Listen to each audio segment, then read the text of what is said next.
5 spaceships land on planet Earth. Each of them contain beings that are not from Earth. One contains 5 small, animal-like creatures. A dog-like one named Roshan, a cat-like one named Junior, a rhino-like one named Raihi, a colorful worm-like one named Wormlet, and a goat-like one named Goaty. The other 4 contain beings that look like human children. The names are Curtis, Enzo, Hikage, and Hikari. They mean no harm. Curtis, Roshan, Junior, Wormlet, and Goaty head off to a town. Enzo and Raihi head off to a village. And Hikage and Hikari stay where they are. They all live their lives in peace, as if they were Earthlings. Hikage and Hikari even saved the city a few times. All these aliens are very strong. Several years later, they've all grown up, and Curtis gets married to a woman named Sarah. Enzo also gets married to a woman who he knew since he landed on Earth. Curtis and Sarah have their first kid, but him and Wormlet disappear a few years later. They then have another kid named Lee, who becomes good friends with Goaty. A year later, they have another kid named Stry, who becomes good friends with Junior. They have their last kid, another year later. His name is Atka, and he becomes good friends with Roshan. Shortly after, Enzo and his wife have a kid, but a few years later, the couple disappears, leaving the kid and Raihi to live on their own. Several years later, Curtis and his family move to a village called Mountain Foot Village, a peaceful village, at the foot of a very tall mountain.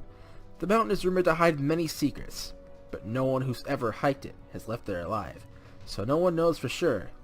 This stay at the village, though, will not be a peaceful one. After moving into Mountain Foot Village, Curtis and his family get settled in their house, and then they go to sleep. Overnight, the village is attacked by monsters, and in the morning, only Sarah, Roshan, and 17-year-old Atka are in the house. The rest are missing. Atka and Roshan go around the village to see if they can find the others, but they're nowhere to be found. Then they come across a man named Hans. They tell him what's going on, and he leads them to a library, where they meet an old, wise cat-like creature, much like the ones who landed on Earth many years back. His name is Sam. He tells them that the ones responsible for this are the Dark Spirits, alien creatures who have attacked several planets. This isn't the first time attacking Earth. The Prince Holorim has sent troops there many times, and they were stopped by 2 warriors every time. The more elite ones also have the power to possess people, and they may have kidnapped the others to possess them. If one is possessed for too long, there's no going back. There's a place near the village that's in the side of the mountain where the Dark Spirits hide out, called the Dark Castle. This castle was once a great place that served as a line of defense for the village, but now it's in ruins and overrun by Dark Spirits. As such, no one knows what the interior of it looks like, or how big it is. With this knowledge, Atka and Roshan return home to prepare. Then they head off to the Dark Castle to save the others. The moment they enter, they meet a monster with one eye and floating hands. A dark spirit named Ultra. Ultra doesn't expect much from the two, and challenges them to a fight. The two turn out to be pretty strong, and have excellent coordinated attacks, and they begin to overwhelm the beasts until they get caught in dark chains. One of Ultra's underlings, Phantor, intervened and stopped the two from getting the upper hand on Ultra. Then Ultra fires a full-power eye beam at the two. Phantor assumes they're dead, but when the smoke clears, they're still alive, but unconscious. Ultra returns to his lair, and Phantor throws the two in a jail cell, alongside Stry, Junior, and Lee. They're all in the Black Corridor, where prisoners are kept. They wake up, and Roshan and Junior slip out of the jail cell, knock out the guards, steal a key, and free Atka, Stry, and Lee. Then they leave the Black Corridor and go further into the dungeon to find Curtis and Goaty. Atka, Stry, Lee, Roshan, and Junior go deeper into the Dark Castle, and find themselves in the ancient sewers. A series of paths, puzzles, and sewage awaits them, and they end up splitting up. Atka and Stry come across Phantor and a Grunt, and Atka wants to fight Phantor to get his revenge. So Stry takes on the Grunt. They both win and move on. Lee, Roshan, and Junior run into 2 grunts and a new skeletal dark spirit, Skeleclon. Lee takes him on, and Roshan and Junior take the grunts. They both win and move on. Then eventually they all meet up at a big door that requires 2 keys to open. They use the keys they found on the way there to open the door, and once they get through, they find themselves in a torture chamber, where Curtis and Goaty are being held. An orc-turned-dark spirit is also there, and in charge of managing the torture chamber. His name is Ezekiel, and Stry takes him on while the others free Curtis and Goaty. They're evenly matched, and before one can end it, Curtis intervenes and easily kicks Ezekiel into a wall, knocking him out. With all of them reunited, instead of them leaving, they decide to go further in to take on Ultra. They enter the Shadow Labyrinth, a maze that they need to go through to reach Ultra's lair. While they're navigating, an army of dark spirit grunts approach the castle. But after a while, they finally make it through, and now it's just one big hallway between them and Ultra's lair. But suddenly, 100 grunts appear. These are not part of the army from outside, as those dark spirits were somehow already dealt with. But now they all have to fight. Each of them take on several grunts, and all 100 of them are defeated. Now they go through the door, and there Ultra is. This time he's prepared though, and he uses his power to possess Stry. Atka fights Stry, and the others fight Ultra, who's giving him a hard time now that he knows what to expect. Atka knocks Stry out, freeing him from the spell. Then Atka joins the fight and finds Ultra's weakness. He gets a dagger and, thanks to the others, is able to get close to Ultra and stab him in the eye. At first they think they've won, but then Atka's unable to move, and then Ultra starts to glow. Hitting Ultra's eye set off a bomb inside him, and he's about to self-destruct with Atka being unable to escape. Roshan stays behind to try to save him, while the others reluctantly escape, but then Ultra explodes with the two still in there. Stry, Lee, Junior, Goaty, and Curtis leave the Dark Castle, and shortly after, they realize the horrible truth. The group crosses the bridge to return to Mountain Foot Village and tell Sarah the bad news, until suddenly they see Atka and Roshan's bodies flowing down the river below. Junior and Goaty retrieve them, and they find that the two are still alive. They all return home, and when Atka and Roshan wake up, they'll have a feast to celebrate Ultra's defeat. 1 year later, they're all living in Outskirt Town once again. Atka hears rumors of attacks in Mountain Foot Village and heads there. The rumors are true, and the dark spirits are once again to blame. Atka enters the Dark Castle to find the dark spirits that they spared before are the ones causing trouble. Skelecon the grunts attack Atka, but he's even stronger now and easily kills them all. Ezekiel and Phantor escape further into the dungeon, so Atka chases after them. He eventually catches up to them and fights Ezekiel. He was able to win and kill Ezekiel, and then he chases after Phantor again and finds him in Ultra's lair. One of the walls was blown off from Ultra's explosion, exposing the room to the outside. There, Phantor is doing some kind of ritual. Then in the glowing light, someone even more powerful than Ultra appears. His name is Enzo, and after being summoned, he kills Phantor by stabbing him. And he fights Atka and easily defeats him and knocks him off the ledge. Enzo vanishes, and Atka is falling to his death until Roshan flies up and catches him. When they're safely on the ground, two people show up. One with vast white hair, and one with pitch black hair. Roshan recognizes them. Their names are Hikage and Hikari. Atka fills them in on what happened, and then Hikage and Hikari reveal that they are the ones who saved Atka and Roshan from Ultra's explosion, and defeated the army that tried to enter the Dark Castle. They did it because they know Atka's father and Roshan. They realize Atka's potential, and they see that he may be able to become strong enough to deal with the more powerful dark spirits that are still on Earth. They talk for a bit, and Hikage hands him a sword that he stole from Hollowrim, called the Calibus. Atka then accepts a quest to slay 4 powerful beasts, the Titans of Cherokee. Doing so with the Calibus will make him much stronger.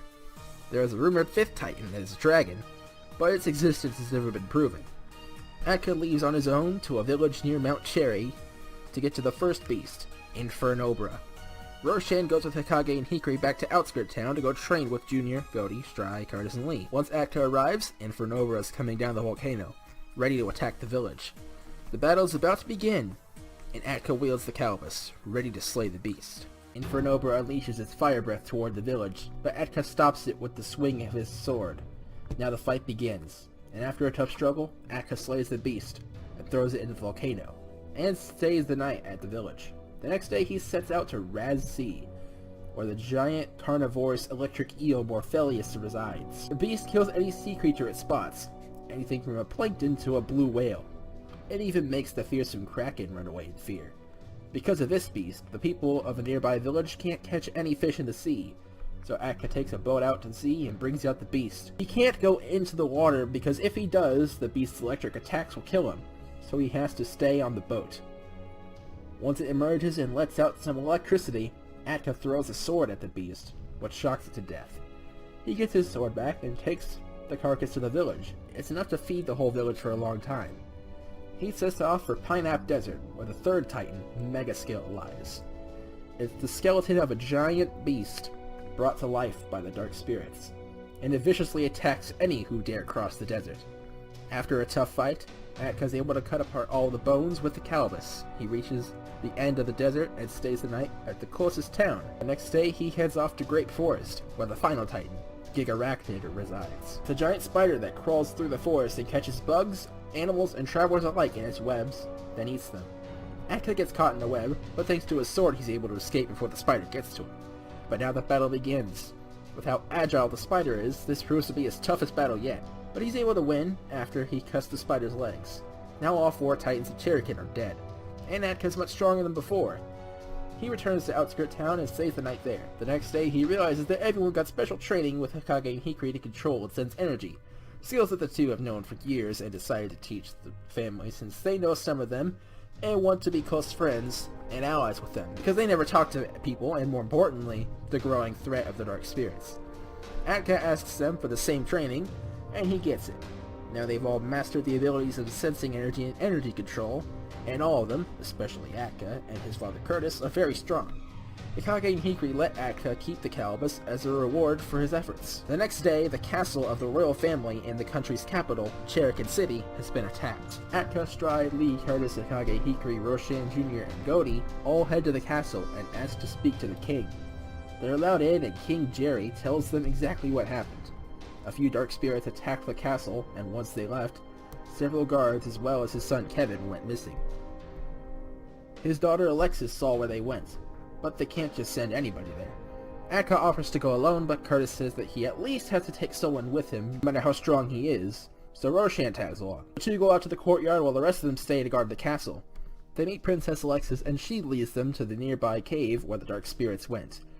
Alexis wishes them good luck, then turns back, and Atka and Roshan enter. It's ice cold, and in there they find a few grunts and the same guy who defeated Atka back at the Dark Castle, Enzo. Roshan knocks all the grunts into the wall and they get frozen solid. Atka tries to do the same thing to Enzo, but he breaks free. Enzo then gets the upper hand on Atka, but then Roshan intervenes. Enzo beats up Roshan for joining in, and this gets Atka angry. Atka easily knocks Enzo around, and Enzo easily falls. As Atka is about to go for the kill, Roshan stops him. He reveals to Atka that him, Junior, Gody, Hikage, Hikari, and Curtis have all known Enzo since they were kids, and would rather find a way to save him from the Dark Spirit's spell than to kill him. Atka agrees to spare him, but just then the Dark Prince Holorim shows up, and he reveals that he is the one who possessed Enzo and forced him to destroy his family many years ago. Then he says Enzo is of no use to him anymore, and blasts him, obliterating him. This angers Roshan, and he charges at Holorim, but he easily gets knocked back. Holorim then steals the Calibus from Atka, and Atka charges at Holorim, and punches him at full power, but it does absolutely nothing. Atka just stands there in fear, and Holorim says that Enzo was the exact same way before he got possessed. Then he beats him up and knocks him out, then disappears. Just then, Kevin wakes up, breaks out of the cell he was in, goes to where the fight was, and sees the two there lying unconscious on the ground. He takes them back to the castle, and everyone is glad to see that the 3 of them are alive. They're placed in a pool of water, where they are then all instantly healed. Hikari knows what this is, and Alexis says that it's miracle water, a very rare type of water that once bathed in or consumed, can heal wounds, help someone with recovering from injuries, and restore stamina. Atka tells the others what happened, and this makes everyone angry at Holorim.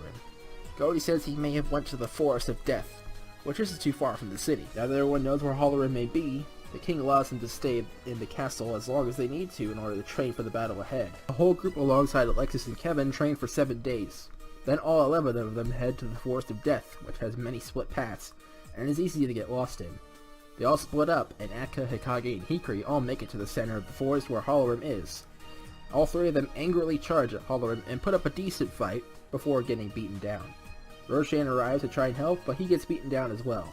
Alexis shows up, and Atka tells her to flee, but she refuses, saying that she'll put her life on the line for her kingdom. Then Holorim knocks her down in one hit. He says he's going to kill them all, and then Atka, angry at Holorim, gets up and powers up. In a flash of light, he gets a blue aura. His hair turns blue, and he gets way stronger. Then Holorim realizes that Atka is not purely human, but also of the Orphanus warrior race. He tells Atka this, but he has no idea what he's talking about. And Roshan tells Atka that it's true, and that him, Junior, Gody, Hikage, Hikari, Curtis, and even Enzo are all aliens. The 3 animals are not ordinary animals, but chimeras from the planet Eladin, sent to Earth to protect the Earthlings and the other aliens. They are from the Dark Spirits. Hikage is a Shadic and Hikari is a Galaric, both from the planet Neutronia. The Dark Spirits exterminated the life forms of that planet, and the two princes were sent to Earth to be saved from the extinction of their races. And Curtis and Enzo were banished for supposed treason against their tyrannical king, and they went to the planet with the most life, Earth, to live. The form Atka is in now is said to be a form that only the strongest can achieve. Now the true fight begins, and Atka and Hollowrim are evenly matched. The battle is intense, and they both keep landing powerful blows. Then Atka hits Hollowrim with a full power blast, and when the smoke clears, Hollowrim is gone. As they begin to celebrate their victory, Atka gets stabbed in the back by the Calibus wielded by Hollowrim, who's still alive. Hollowrim pulls out the blade, and Atka falls to the ground, and returns to his normal state.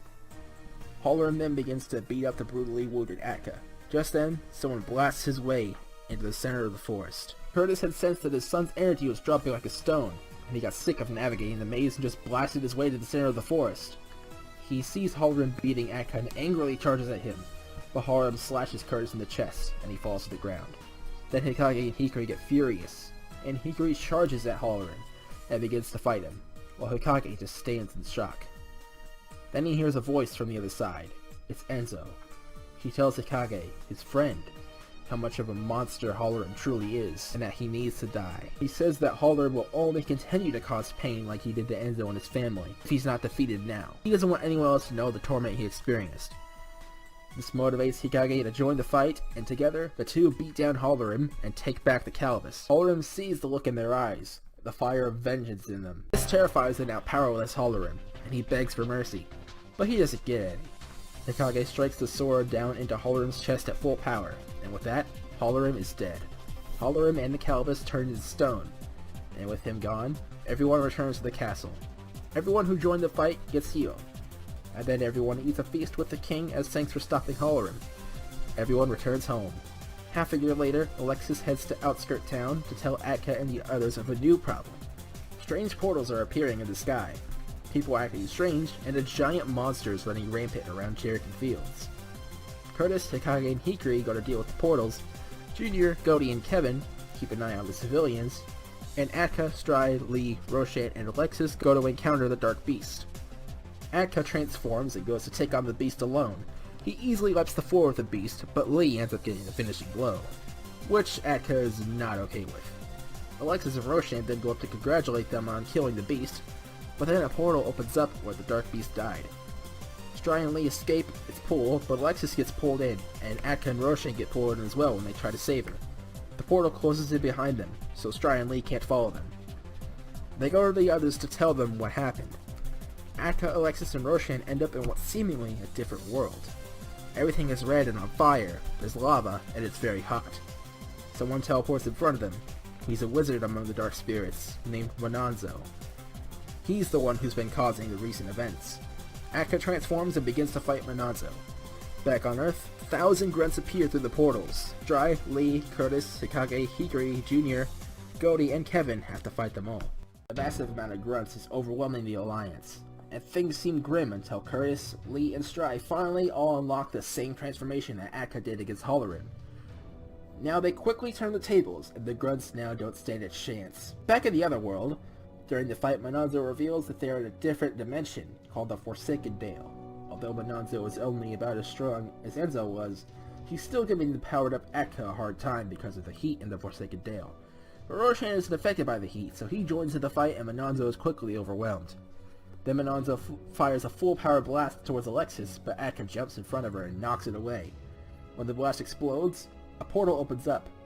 Roshan kicks Monanzo into the lava, and the three of them go through the portal and end up back on Earth. The portal closes once again, and everyone else, having defeated all the grunts, goes up to them, relieved to see if they're okay. Then Stride tells them that they don't know how to deal with the portals, and Atka tells them why these things have been happening. Then suddenly Monanzo teleports in front of them. He's still alive from getting thrown into the lava. Atka tries to transform and finish it, but he's too tired. Then Stride transforms and throws a ball of energy at Enzo, tossing him into the air and blowing him up. Now the portals disappear, and everyone is back to normal. With his threat vanquished, the king decides to celebrate it by holding a tournament in the Arena of Goliath called the Tournament of Will. Atka, Stride, Lee, Curtis, Roshan, Junior, Goldie, Hikage, Hikari, Hans and Kevin all enter. The first round begins, and the first battle is Atka versus Hans. Atka and Hans haven't met in quite some time, but Hans has still heard of Atka's feats, and he forfeits. The second battle is Kevin versus Akiro. Akiro is younger than Atka, and no one knows who he is. But to everyone's surprise, he defeats Kevin. The third battle is Godi versus Raihi. The two recognize each other.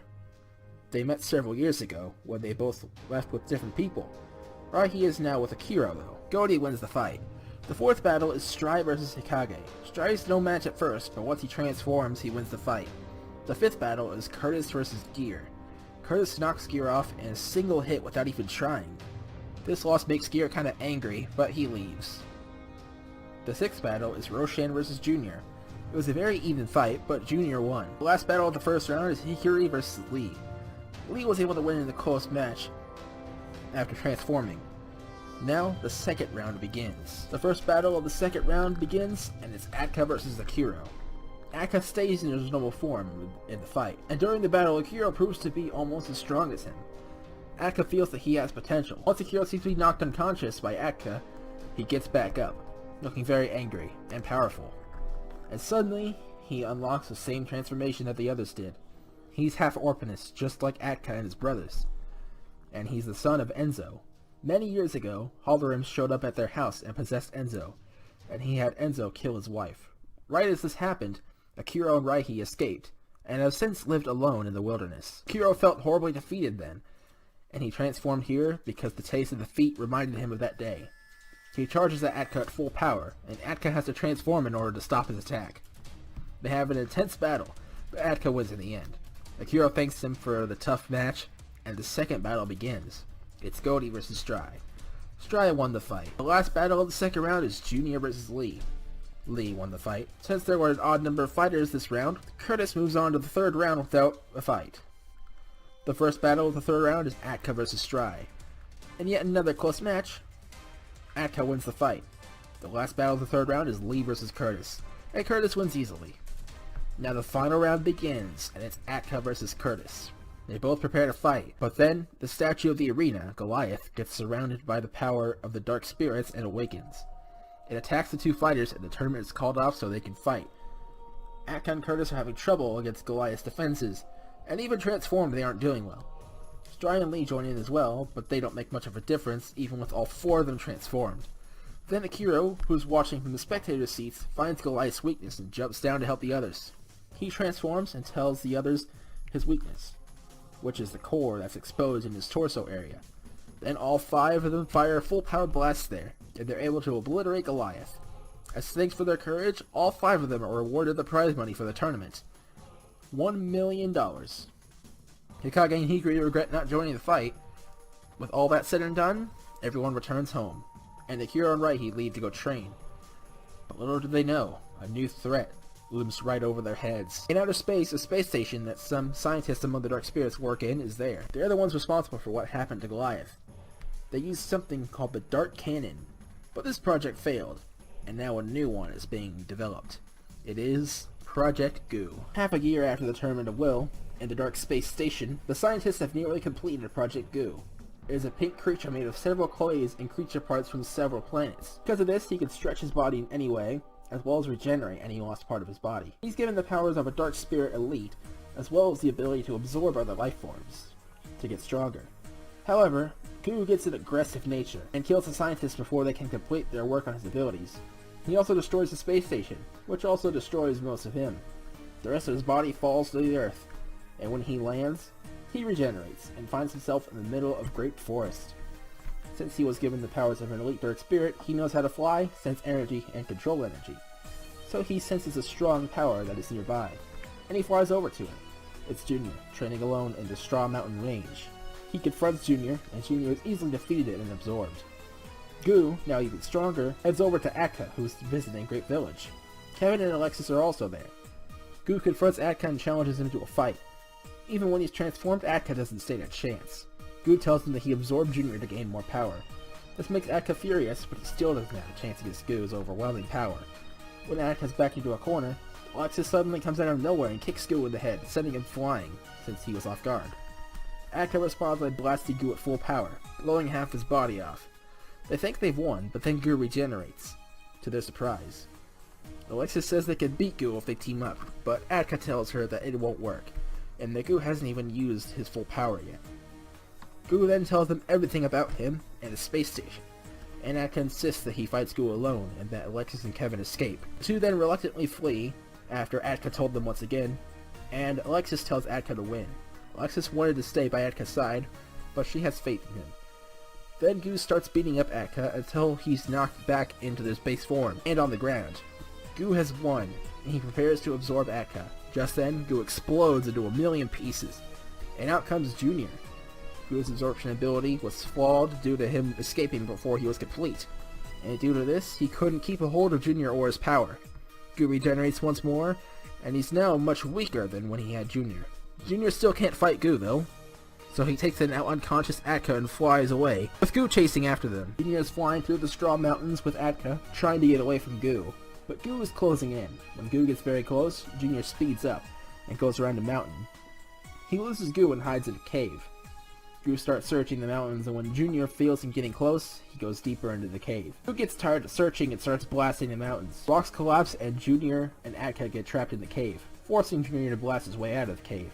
Goo then detects Junior's energy and is able to find them. Junior then throws a blast to blindside Goo and flees once more. He makes it to Mount Cherry when Goo catches up to them again. Just when it seems like there's no escape for Junior and Atka, Curtis arrives on the scene. Everyone sensed what was going on, and Alexis and Kevin told them what happened, but didn't know if they should help because they didn't know how bad Atka was doing because they were too far away to tell, until Curtis finally decided to step in. Junior then takes Atka to the castle, and now the showdown on the peak begins. Curtis is able to defeat Goo, and Goo gets burned in the volcano.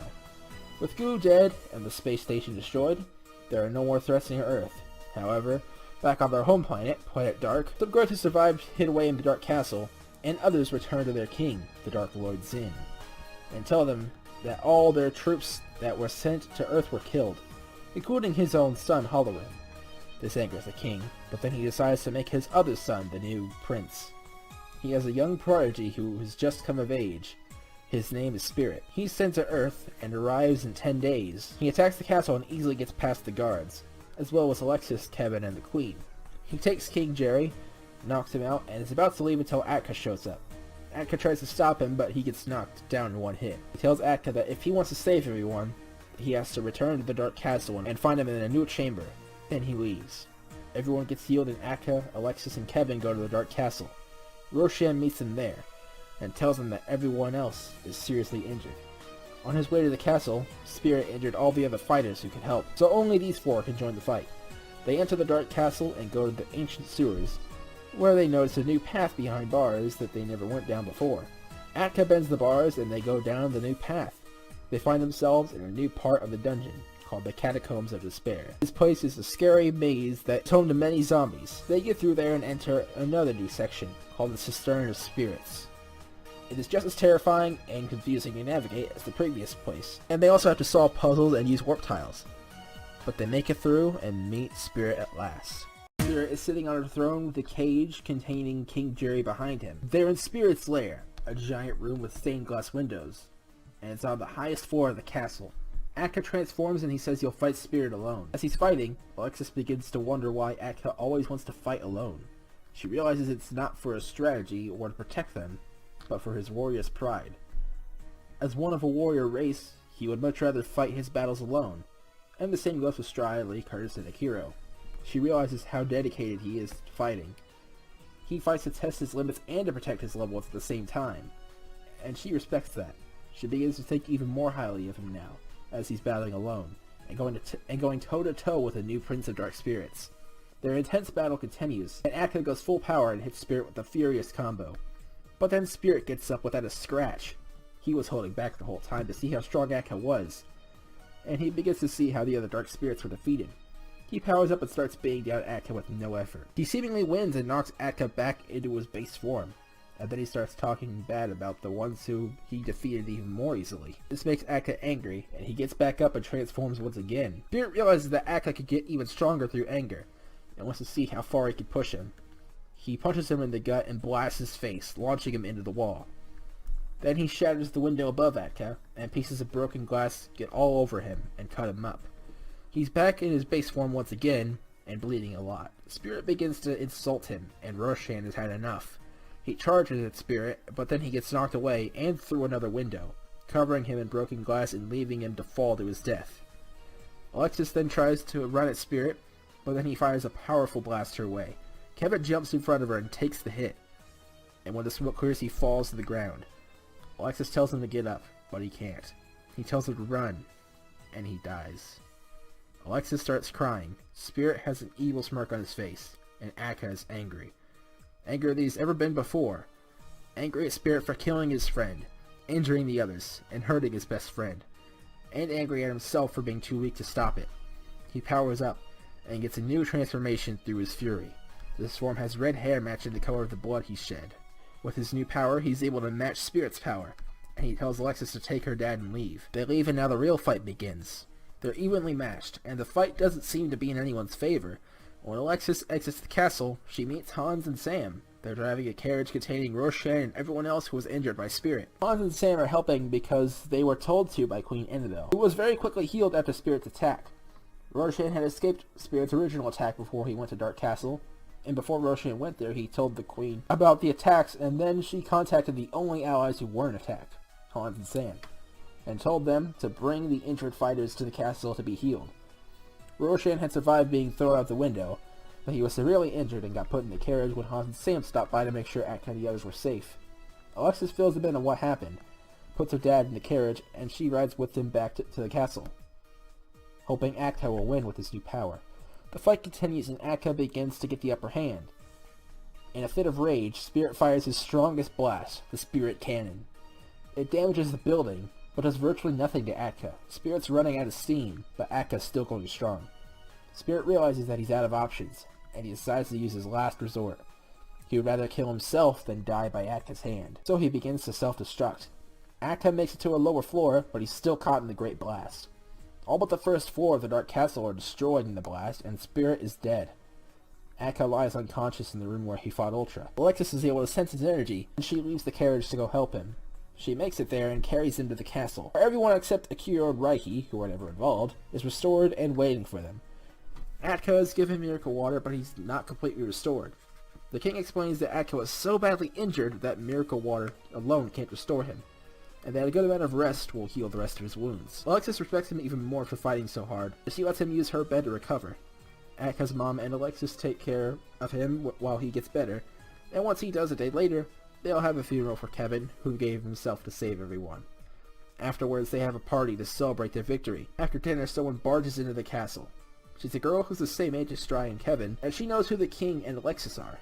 Her name is Shelia, and she's the chief of the Cherokee City Royal Guard, and the daughter of the former chief who died in the war many years ago. She has just returned from a 5-year-long mission that she started as a 15-year-old. She doesn't know most of them. Stry catches her attention. Shelia notices Stry, but then she tells the king that she has completed her mission and didn't get any info, and that she's going to train the Royal Guard once again. Stry decides to tag along since Shelia asked him to, so they go together to train the guards. He notices her interest in him, but he doesn't say anything. They train for a while, and the guards get much sharper and stronger. Late that night, Stry and Shelia are on their way back to the castle, and Stry asks her why she seemed interested in him. Right when she's about to answer, the ground begins to shake and someone shows up. It's the root of all evil among the Dark Spirits, as well as the king of the Dark Spirits, Zin. He attacks and knocks them both out, then he teleports them somewhere. He goes to the castle and in just one blast, he destroys it and knocks everyone out. Then he teleports them all somewhere. They all wake up back in the Black Corridor, all with separate jail cells with a magic seal around them that prevents them from escaping. Zin is there when they wake up, and he tells them all that this is his grand plan for revenge. He will let them slowly die in these cells while the world they've been working to save will be destroyed, with there being nothing that they can do. He uses his own magic power to create clones of all the villains that were defeated in the past, who he is here to avenge. There is one clone each of Skeleclon, Ezekiel, Phantor, Ultra, Enzo, Holorim, Dark Beast, Mononzo, Goliath, Goo, and Spirit. He also summons 1,000,000 grunts. Then all of them, except the clones of Enzo and Goo, leave and go off to destroy Mountainfoot Village, Straw Village, Raz Village, Pine Nut Village, Grape Village, Cherry Village, Outskirt Town, and Cherokee City. It's hopeless. There's no way for the places to be saved. They're all put into ruins, and it seems like they've lost. But it turns out, Zin forgot about two warriors. Akira and Raihi noticed what was going on and went to the source of the problem, the mostly destroyed Dark Castle. They break in and meet the two clones who are keeping watch over all their friends. Akira transforms and instantly attacks the Goo clone, and tells Raihi to fight the other clone, because he doesn't want to fight his dad. Then Akka tells him that they're just clones and not the real things. This makes him feel better about it, but they all still fight the same ones. They both have the upper hand, until somehow the Enzo clone turns blue.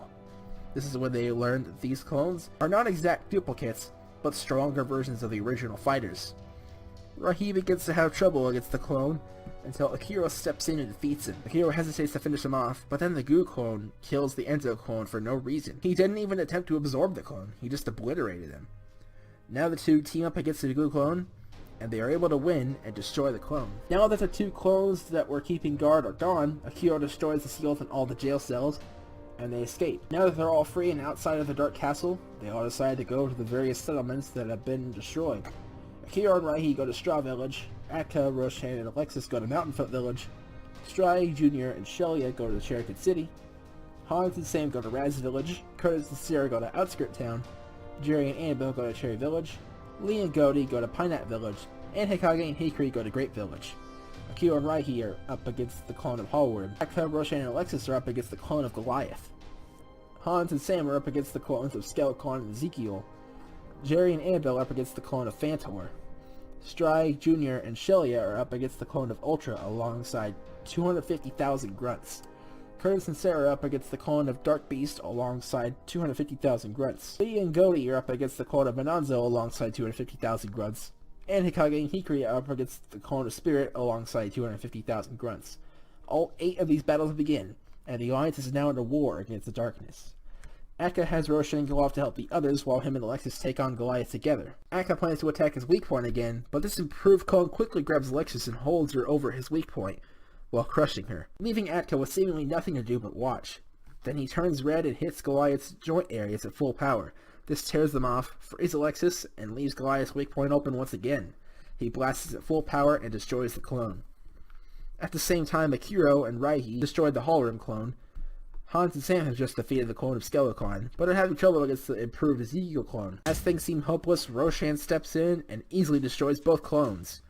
As the 3 of them are about to go off somewhere else, Akka, Alexis, Akira, and Raihi meet up with them, and all 7 of them go off to Outskirt Town to help Curtis and Sarah. Jerry and the clone of Phantor are evenly matched, but with his wife's help they're able to destroy the clone. Then they head to Outskirt Town as well, and all of them see what's happening. Curtis tells the other 10 to hold off the grunts while he fights the Dark Beast clone alone. He turns blue, and thanks to the others distracting the grunts, he's doing well against the beast. He defeats the beast, and then instead of taking on all the grunts, they all leave to go help out Lee and Goldie, who can't get near the Monanza clone thanks to all of the grunts. Akka is able to destroy the clone thanks to the others' help, and there is only 2 clones and the 1 million grunts left to defeat before taking on Zin. However, these 2 battles will not be easy. Akka, Stry, Lee, Curtis, Akira, and Alexis all go to help Hikage and Hikari, and Roshan, Goldie, Raihi, Hans, Sam, Sarah, Jerry, and Annabelle go to help Stry, Jr., and Shelia. Hikage and Hikari are having a very rough time, and are both outnumbered and outmatched easily, but when the others show up, the tables turn. Akka turns red and deals with the clone of Spirit, who didn't put up as much of a fight as the original did because he's gotten stronger since that fight. They try to leave to help the others, but they can't get past the 750,000 grunts. In the Cherokee City ruins, Stry and the others are really struggling against the clone of Ultra. This clone was given an insane buff, being as strong as Spirit was.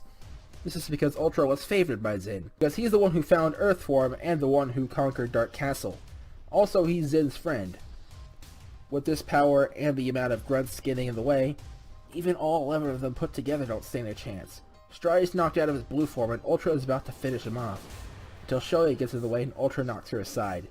Junior is also easily tossed aside, and the others are fighting the grunts. Stry gets mad, and then Ultra tries to possess him like he did back in the day, but with his anger alone he's able to resist his control, and at last he's pushed to the edge.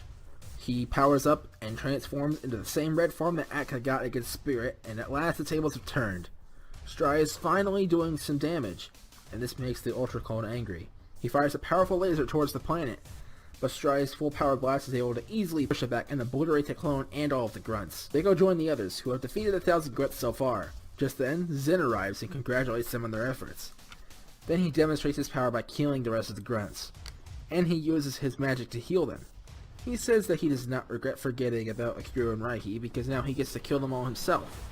Atka and Stride team up in the red forms and do well at first, but then Zin powers up more and they get thrown back. Then all 19 of them team up and Zin injures Lee, Shelia, Hans, Sam, Sarah, Jerry, and Annabelle. Stride angrily charges at Zin and gets injured as well. Then Curtis makes a brave decision. He tells Atka to take everyone and go far away from there while he fights Zin alone. Hikage and Hikari decide to fight alongside Curtis, but even still Atka refuses to run. Even still, the three of them fight a battle they can't win. Eventually they get to a point where they can't fight anymore, and Zin kills them. No one has the strength left to fight, and all anyone could do is be upset at the deaths of Hikage, Hikari, and Curtis. Atka tries to fight, but is only in his base form, so he gets knocked around easily. Alexis, Akiro, and the Chimeras try to fight back too, but only manage to keep Zin from killing Atka too. At last, Zin gets angry and delivers a fatal blow to Atka, but Atka's been pushed to the edge at last, and he blocks the attack. Then he powers up into his red form, and the power blows Zin away. Then he promises that he will break his limits and defeat Zin. Then he powers up even more and combines his red form with his blue form to unlock a new limit-breaking form with purple hair. The battle with Zin continues, and it's an intense fight, but Atka has the advantage. They both fire full power blasts that collide, and Atka uses everything he has to push it back and finally obliterate Zin. Everyone, including Atka, is completely exhausted after the fight. However, the war is still not over. Out of nowhere, 12 beings appear who introduce themselves as the 12 demons spawn. Their names are Ruby, Sapphire, Emerald, Topaz, Opal, Amethyst, Diamond, Pearl, Platinum, Gold, Silver, and Iron. 6 of the demons, Ruby, Sapphire, Emerald, Topaz, Opal, and Amethyst, have elemental powers, which they use to toss around the weakened fighters. Ruby uses fire magic, Sapphire, the only female demon there, uses ice magic, Emerald uses wind magic, Topaz uses electric magic, Opal uses water magic, and Amethyst uses earth magic. Things once again seem hopeless until the 4 Chimeras, Roshan, Junior, Godi, and Raihi, begin to glow, and they transform into beasts. Their glow heals the other fighters, and now everyone is ready to fight once again. And now the true final battle of the War Against the Darkness begins. Roshan faces Ruby, Akiro faces Sapphire, Atka faces Emerald, Raihi faces Topaz, Junior faces Opal, Godi faces Amethyst, Stride faces Diamond, Shelia faces Pearl, Lee faces Platinum, Alexis faces Gold, Jerry faces Silver, and Hans faces Iron. Sarah, Annabelle, and Sam go off to help any survivors in the villages. Atka, Stride, Lee, and the Chimeras win their fights easily, but not so much for anyone else. Akiro gets frozen in place by Sapphire, as he's ready to finish him off until he asks her something. He asks her where her and the other demons came from, and after some thinking, she decides to answer Akiro's question. Sapphire tells them where they came from. They were sent by their master from the demon realm, a horrid place hidden deep within the Forsaken Dale. The master is the king of that world, the demon king Zabuzar. The demons are all in an alliance with the dark spirits for 2 reasons. One, because the 2 races share the same goal, to wipe out the inferior races, enslave powerful warriors, and rule the cosmos. The other reason is that the 2 kings, Zin and Zabuzar, are brothers. She then says that her and the other demons were originally human, but were possessed by Zabuzar himself. Also, he sent the demons there when he learned how badly the dark spirits were struggling on Earth. Now Akiro knows everything about them. But he asks Sapphire one more thing. While his increasing energy is slowly melting the case of ice that he's in, he asks her if there's any reason why they want to rule the universe, or if it is just for power. She says that they want to rule because of their father, who created the 2 in an unnatural way, and treated them horribly as children. That man is Zephyr, an evil sorcerer from planet Eladin. In Zephyr's glory days, over 100 years ago, he was well respected but secretly pure evil and planning to conquer the planet. He got with a female chimera named Everly, who loved him dearly. But late one night he murdered her in cold blood and used his dark magic to turn her soul into a demon child named Zabuzar. 1 year later he did the same thing with another female chimera who really loved him, named Starlight. He used her soul to create a dark spirit child, named Zin. Then the deaths of the 2 women were discovered, and Zephyr, who was a very well-trusted and well-respected man, more so than anybody else, blamed their deaths on the king, which got the king arrested. With that king gone, Zephyr became the new king of Chimeras, and for the next 20 years, He ruled the planet with an iron fist, while abusing his children while they were growing up. They grew up to be ruthless leaders just like their father, and on a fateful day Zabuzar was sent to the demon realm and conquered it, and Zin was sent to planet Dark and conquered it, turning the once peace-loving dark spirits into monsters just like the demons. They both easily gained power and ruled ruthlessly, while they both also plotted to take over the universe and get revenge against their father using the power they gained from their conquest. On the same day that Zin and Zabuzar were sent away, the Chimeras had enough of Zephyr's tyranny, and 3 mages used a sealing spell on him that they had been working on for the past 20 years. It works on anyone or anything, no matter how powerful, but it costs the user's life. Zephyr was sealed away once and for all, and the old king was set free and he reclaimed his throne. Shortly after, Zephyr's 2 kids heard of this, and decided to take their time conquering the universe. And once they were done, they would break their father's seal just to kill him. Once they had their revenge, they would continue to rule the cosmos. But now, many years later, the people of Earth have impeded their plans by killing Zin and all of his men. So the 12 demons spawned were set to take care of them. Now Akira has been told everything he wanted to know and more, and now he's able to break out of the ice and finally defeat Sapphire. Now there are only 4 demons left: Pearl, Gold, Silver, and Iron. Strive and Shelia work together to defeat Pearl, Akka and Alexis work together to defeat Gold, Lee and Jerry work together to defeat Silver, and Akira and Hans work together to defeat Iron. And with that, all 12 demons have been destroyed, and their human souls are no longer trapped by demons. Now the war against the darkness is finally over, and peace has returned. However, things will not be the same. They have no home to return to, and Curtis, Hikage, Hikari, and Kevin are dead. But then Akira brings something up. He says that if you cross the dangerous Terry Tundra, which is the east of Great Village, you will reach Terry Temple, a dungeon embedded in a huge mountain that cannot be climbed. Go through the temple and you will reach the Orange Desert, a land outside of the Cherokee Kingdom. Head south of the closest village there to find the Orange Temple. That pyramid holds a fountain where you can have any 3 wishes granted. The pyramid glows when a wish is granted. Then Akira leaves and Atka decides to take the journey to Orange Temple. Everyone else leaves to go help Sarah, Annabelle, and Sam find survivors. All but Alexis, who wants to go with Atka. He tells her no. She asks him why, and he says that it's because the place is too dangerous. She says that that's not a good reason because they all fought together against Zen and his army. He then says that he just doesn't want her to be in danger again. Then she says that he wasn't the same way with the ones who died. He starts to get mad. Then she hits him with a blast that knocks him down. He gets up and turns to his purple form. Everyone senses Atka's sudden boost in power, and Roshan goes back to check on him. Alexis tells him to go ahead and show her all of his power, and that she's ready to fight him. Then he goes back to his normal state, walks up to her and apologizes. Then he says that she could tag along. Then she apologizes too, saying that she was only being rough with him to make him come to his senses. Then Roshan shows up and asks them what happened. They tell him what happened, and Roshan understands. Then the two take some extra clothes and make their way to Terry Tundra. On the way there, Atka and Alexis talk about what just happened, and they laugh about it. They're having fun chatting until they reach the tundra. When they get there, they put on their winter clothes, and they head into the cold, dangerous tundra. They can barely see because of a blizzard, and they still have a long way to go. About an hour later, they're in the middle of the tundra and hear a loud roar. They look up and see a beast flying overhead. Then it lands in front of them.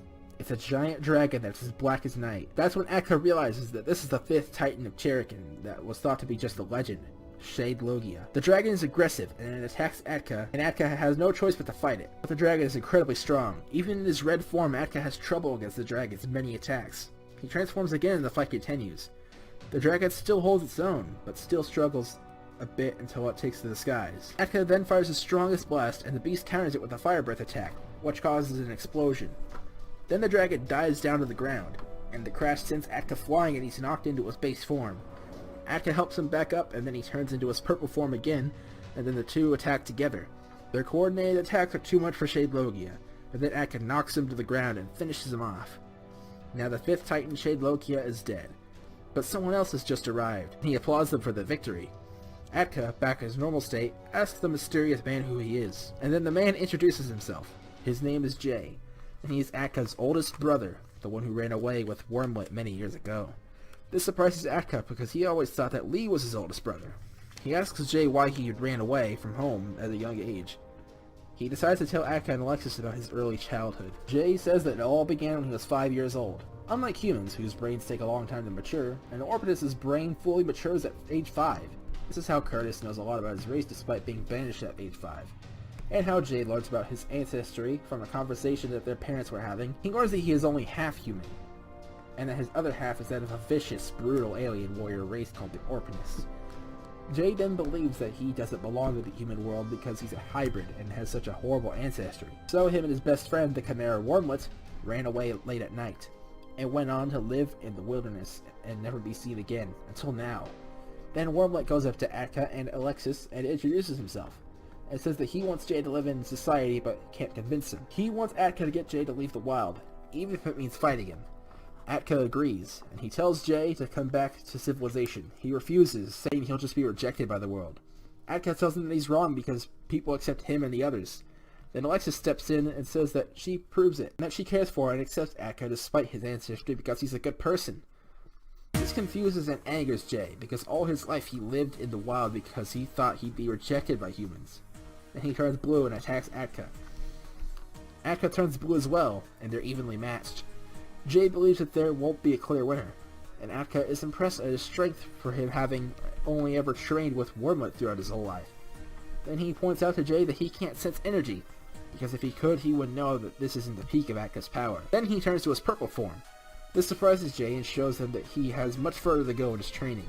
Then Jay goes back to his base form and decides to go back to the others and live with his parents again. Then Atka tells him that him and Alexis were on their way to the Orange Temple, to wish back some people that were killed by dark spirits. Jay decides to go back on his own instead of joining them, and he says that it'll be fine because he knows Akiro, so him and Wormlet can go with Akiro and Raihi to meet the others. Atka sees that it makes sense that the two of them have met, but it's weird that Akiro never told the others. Then Atka asks Jay about that. Jay says that the only reason why Akiro never said anything about him is likely the same reason why their father never said anything. Atka asks about that, and Jay says that after he ran away, their father must have sworn to never tell his other kids about their lost brother and their alien history so that they never feel bad. Atka understands this, and he realizes that if it wasn't for the dark spirits, he never would have learned of any of this, because they set all these adventures and battles in motion. And he learned about his ancestry because of Holorim. Now that Atka knows everything, him and Alexis go deeper into the tundra in hopes of reaching Terry Temple. And Jay and Wormlet leave the tundra to meet Akira and the others. An hour later it gets really dark, and they're still not near the temple. So they find a cave, set up camp and sleep there. In the morning the blizzard is over, and they can now see the Terry Temple in the distance. They pack up and quickly make their way there. They enter the temple and find a huge room with 3 doors, but only one is unlocked. They go through the door and find themselves in another open room. This one has blocks, switches, and a locked door at the end. They push the blocks across the icy floor onto the switches, and the door opens.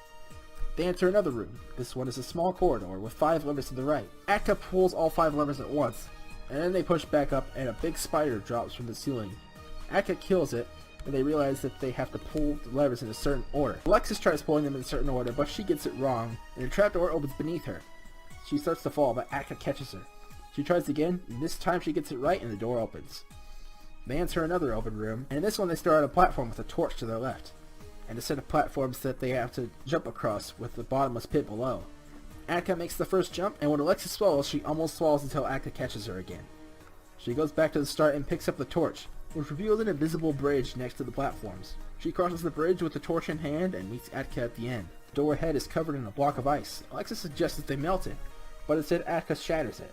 Before they can go through the door, a zombie drops from above. Alexis tells him to be careful, because if he touches the zombie, he can get infected. And if he tries to blast it and misses, the ceiling could crumble down on their heads. After thinking about it, Atka knows exactly what to do to defeat the zombie. Atka tells Alexis to brace herself, then he powers up, which sends the zombie flying and it falls down the pit. They then go through the door and enter a small room with a chest in it. Atka opens the chest and they find a key inside. They go through the next door and find themselves back to the beginning, but from a different door.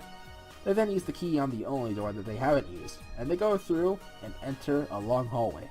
At the end of it, they find a big door. They go through the door and they are outside. Once they get close, they notice that the pyramid is glowing.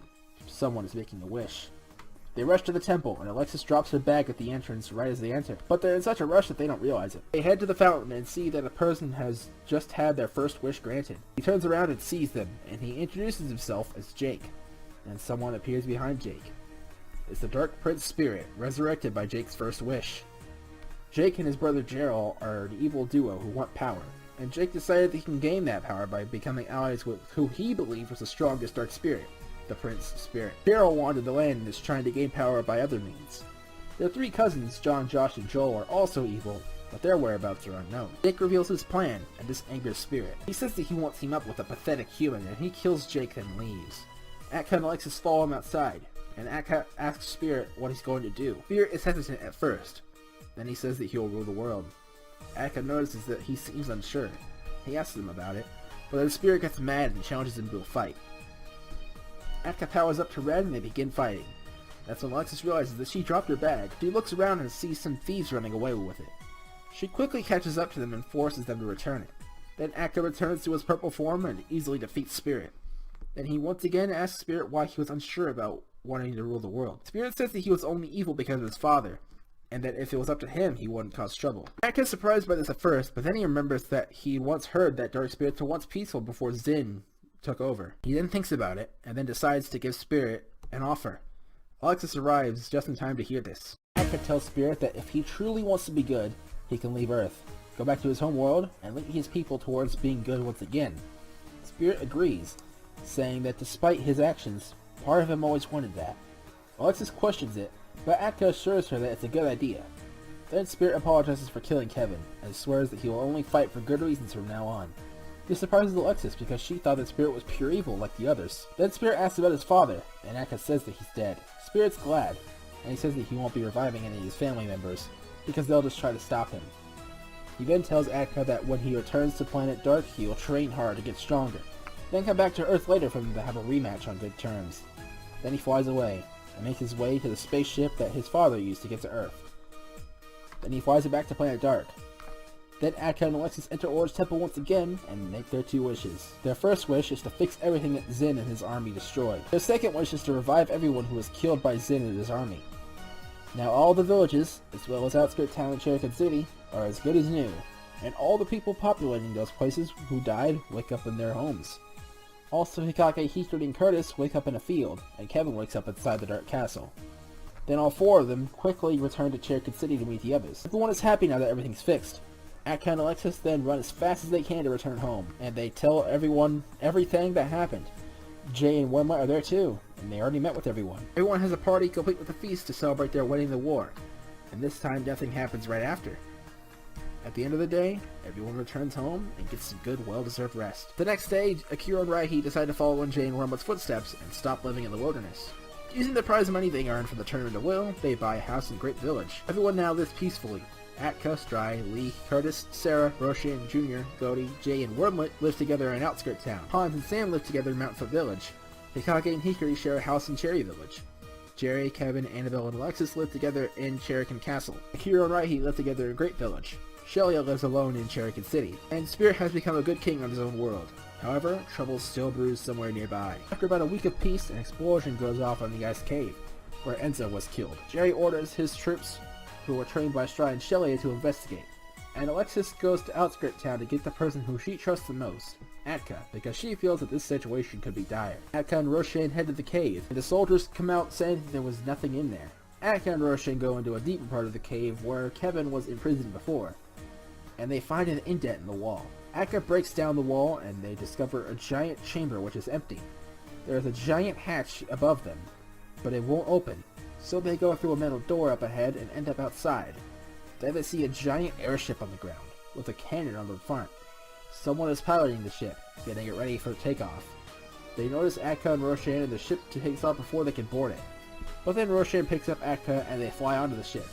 The pilot calls for backup and 3 people show up. They are the cousins of the evil duo, John, Josh, and Joel.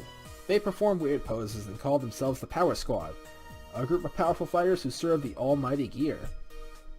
Atka notices their low power levels and easily goes past them and tells Roshan to take them. Roshan prevents them from pursuing Atka and lets them know that they're fighting him first. Atka confronts the pilot, and the pilot says they've met before. He tells Atka that back at the Tournament of Will, he was humiliated by Atka's father even after years of training, and that sparked evil ambitions within him, and there his plan was put into motion. But before he tells it, he realizes that he got too carried away and that Atka doesn't remember him. So he introduces himself. His name is Gear, and he is the one who lost to Curtis in the first round of the Tournament of Will, and then his plan begun.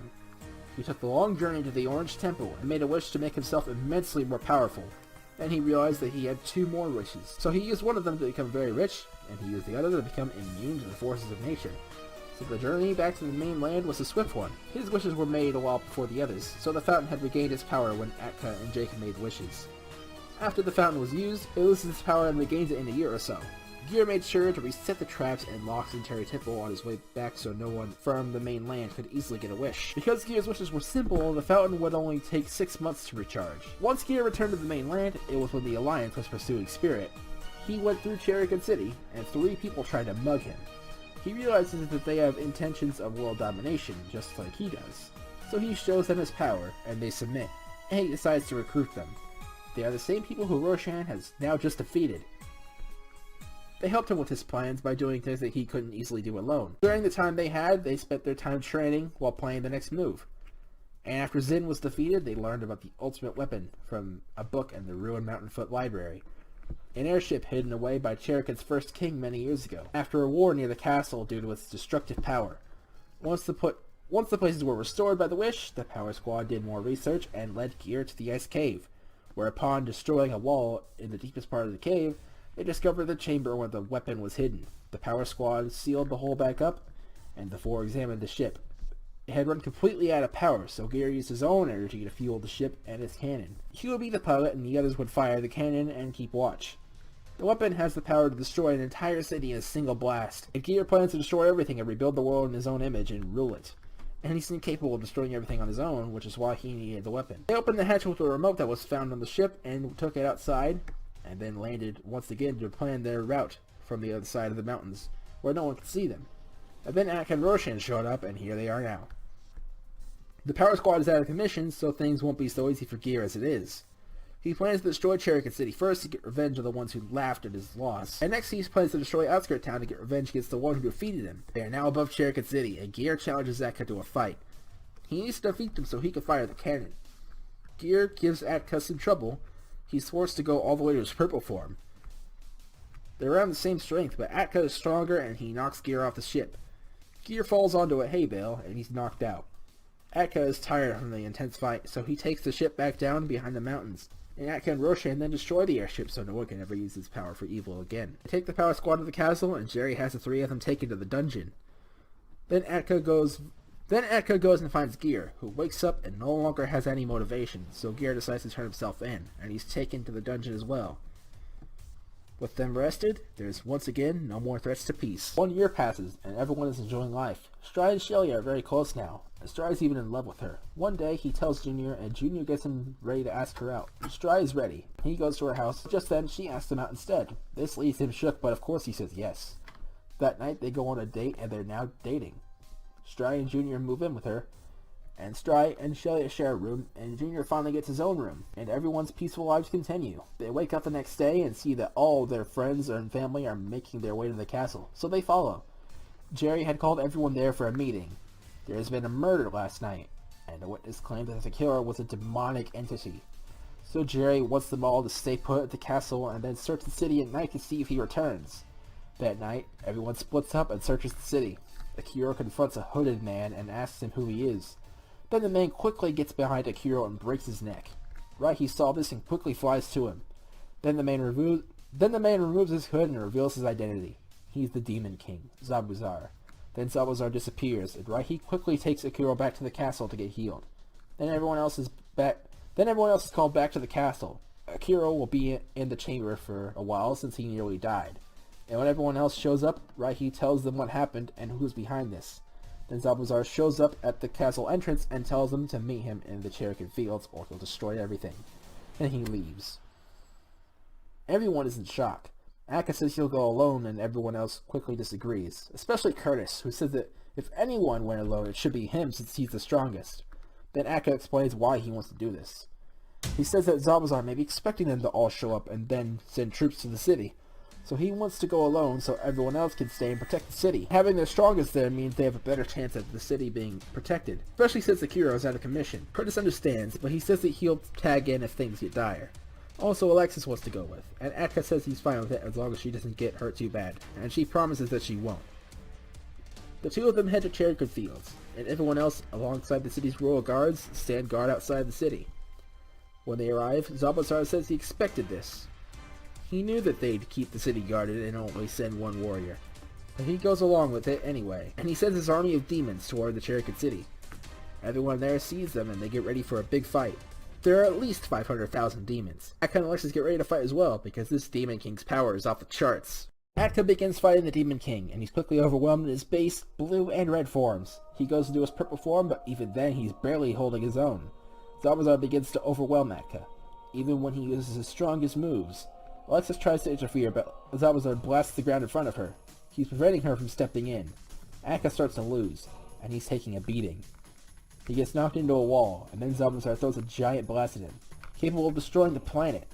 Atka tries to push it back, but he only caught it and is struggling to push it any longer, and he'll be consumed with the blast. Meanwhile, Curtis tries to push away the demons that are in his way so he can join in the fight, but then a spaceship lands in front of them, and someone emerges and flies towards the battle. Then Atka is about to lose, until another blast hits it and causes an explosion, sending Atka flying. The person who threw the blast shows himself. He's the one who came from the spaceship, Spirit. He came to Earth for a rematch, but now it has to wait because of the Demon King. Spirit challenges him, and Zabazar says to come at him with his full power. Spirit does, but he gets knocked around just like Atka. Spirit gets thrown upward and then blasted out of the sky, with the same type of blast that hit Atka. Things seem hopeless again, and Atka prepares to join the fight once again. But then from the smoke comes a flash of silver light, and Spirit begins to change and power up. The flash of light stops, and Spirit is now covered in a silver armor and is much stronger. He has transformed. Zabazar is impressed because no Dark Spirit has ever transformed before, not even Zin. Spirit then says, "This is because of you, my dear uncle. My training on my home world may be powerful, but it's thanks to our battle that I was able to break my limits like this. But don't think for a second that this makes us even. I still hate you. I always have. Now, what should I call this new form? I think Silver Spirit sounds good." Now then, the real battle begins here. The two begin fighting, and the battle is no longer one-sided. Atka and Alexis can't do anything but watch this epic battle between uncle and nephew. Meanwhile, the rest of the alliance has taken out around 100,000 demons. Everyone is beginning to get tired, and the demons kill some of the guards. The battle looks to no longer be in their favor. But then Akiro shows up and takes out several demons at once, and gives everyone miracle water, so they're healed. Now the fight is back on, but they're more worried about the fight with Zabazar. Curtis comes up with a plan. He has Godi go up to the castle to pick up some more miracle water, then he tells them to go to Cherokee Fields on foot so Zabazar doesn't detect his energy. Back at that fight, the fight is no longer even, because Zabazar lets out more of his power. Spirit can still somewhat hold his own, but fighting alone he'll eventually lose. Atka tries to step in, but he gets hit with a flurry of punches. Then Alexis gets blasted, sending her flying into a wall. Atka tries to charge, but he gets punched into a wall next to Alexis. Then Alexis tries to attack, but Zabazar dodges and knocks her onto Atka. Then she gets up and points out that he's not hitting her as hard as he hits everyone else. He says that's because if he did, she would die. And he's not in a rush to end things because he's here to get revenge for his brother, who was killed by Atka. And he fires a beam through her shoulder and she falls to the ground in pain. Zabazar is about to continue beating her and Atka, but then Spirit sneaks up behind him and wraps his tail around his neck and gets a good hold on him. Zabazar struggles to get out and tries to tell Spirit to let go, but nothing works. And Spirit tightens the grip of his silver-clad tail even more. Then Zabazar goes limp, but Spirit knows that he's just trying to trick him, and he says he won't let go until his head is ripped off. Atka and Alexis watch as Zabazar is being choked to death, and it seems like they're going to win, but then Zabazar suddenly powers up and escapes the hold. He's now at full power. Then he attacks Spirit, Atka, and Alexis all at once and sends them flying. He goes after Spirit and beats him down and knocks him to the ground. Then he goes after the other two, but Atka stops him. In his anger, he begins to power up and glow a bright blue. Back against the demon horde, the other Orpanists begin to glow too.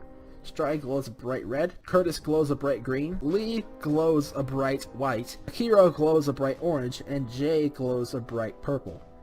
They all power up, and have all unlocked a new transformation. Sam says that it's actually all the same form, called the Ultimate Form. It's the strongest form that an Orpanist gets, and it can reach insane heights through training and intense battles. The color of the form depends on the traits of the user. Then the remaining 250,000 grunts get ready to fight once more, and 50,000 of them fuse to become a giant demon. Zabuzar prepares to strike back as well. And now the blue-haired Akka, red-haired Stry, green-haired Curtis, white-haired Lee, purple-haired Jay, and orange-haired Akuro, the ultimate fighters, prepare for the real fight. The intense battle against the horde of demons continues, and Curtis fights the giant fuse demon, known as Hezar. Atka and Spirit team up against Zabuzar and do rather well thanks to their coordinated attacks. But then Zabuzar unleashes his full power once again, and turns the tables. They're back to being pummeled, and they get knocked to the ground and revert to their base forms. Alexis can't do anything because she's injured, so things are totally hopeless. Just then, though, Goaty shows up and blindsides Zabuzar the same way Junior did to Goo back then. Then when he can see again, all four of them are gone. Goaty had transformed, carried them all on his back, and ran away as fast as he could, and went miles away, behind a mountain. Goaty gives them all miracle water, and now they're all healed again. Goaty wants to help them somehow, but feels that in a fight he'd just get in the way.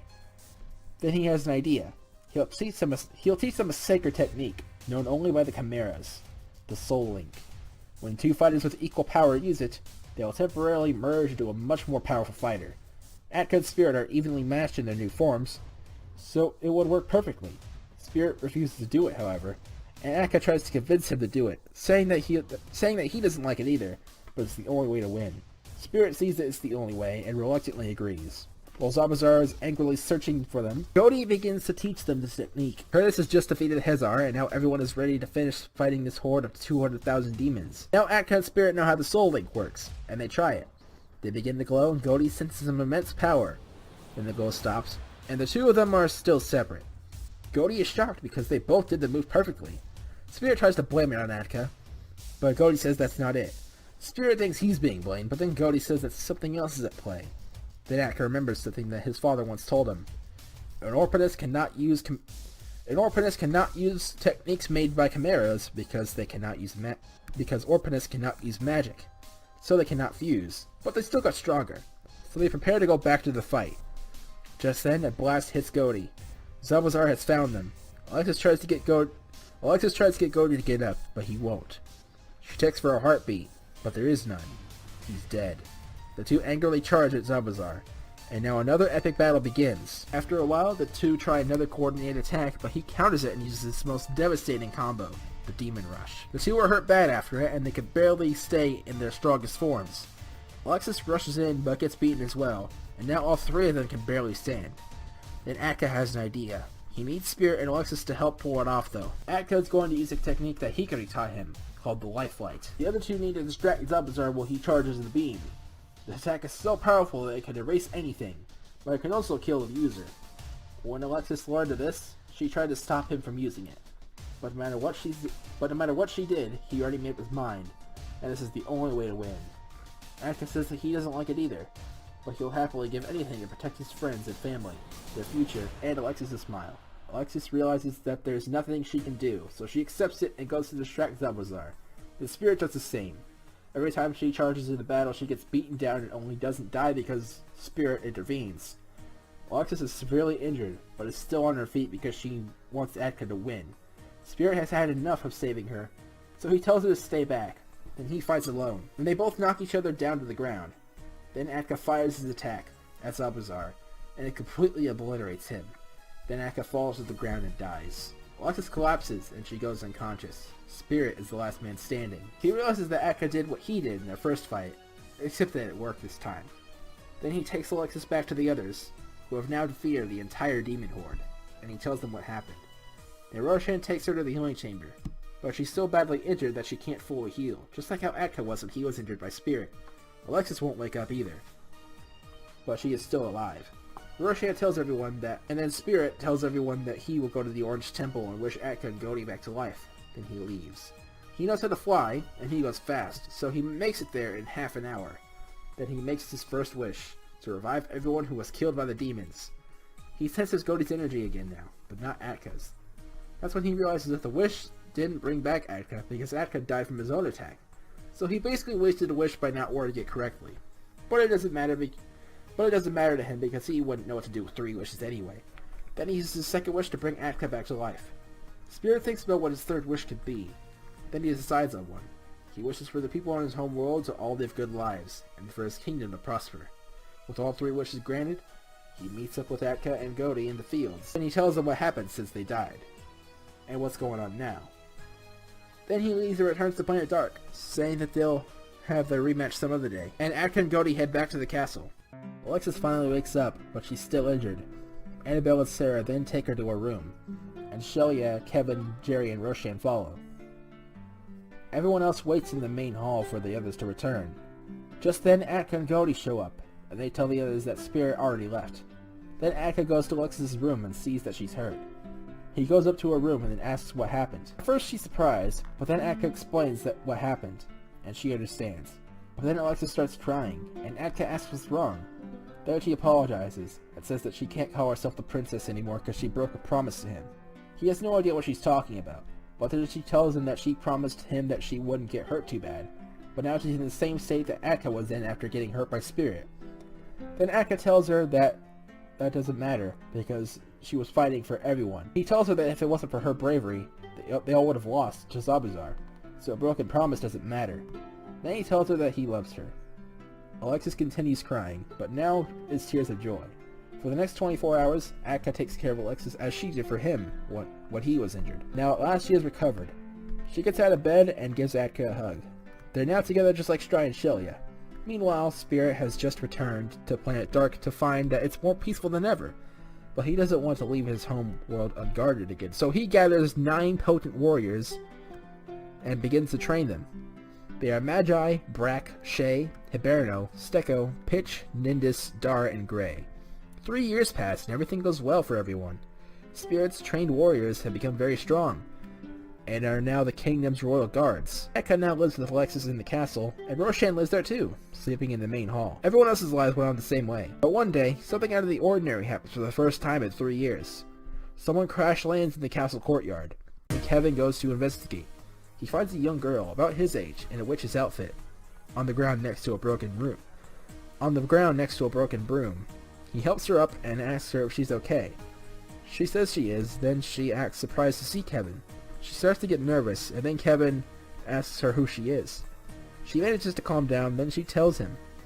Her name is Blair, and she's a witch in training who was practicing her broom flying power until she messed up and crash landed there, and broke her broom. Then Kevin offers to fix it, and she accepts it, so he takes the broken broom to the healing chamber and uses miracle water to fix it, making it as good as new.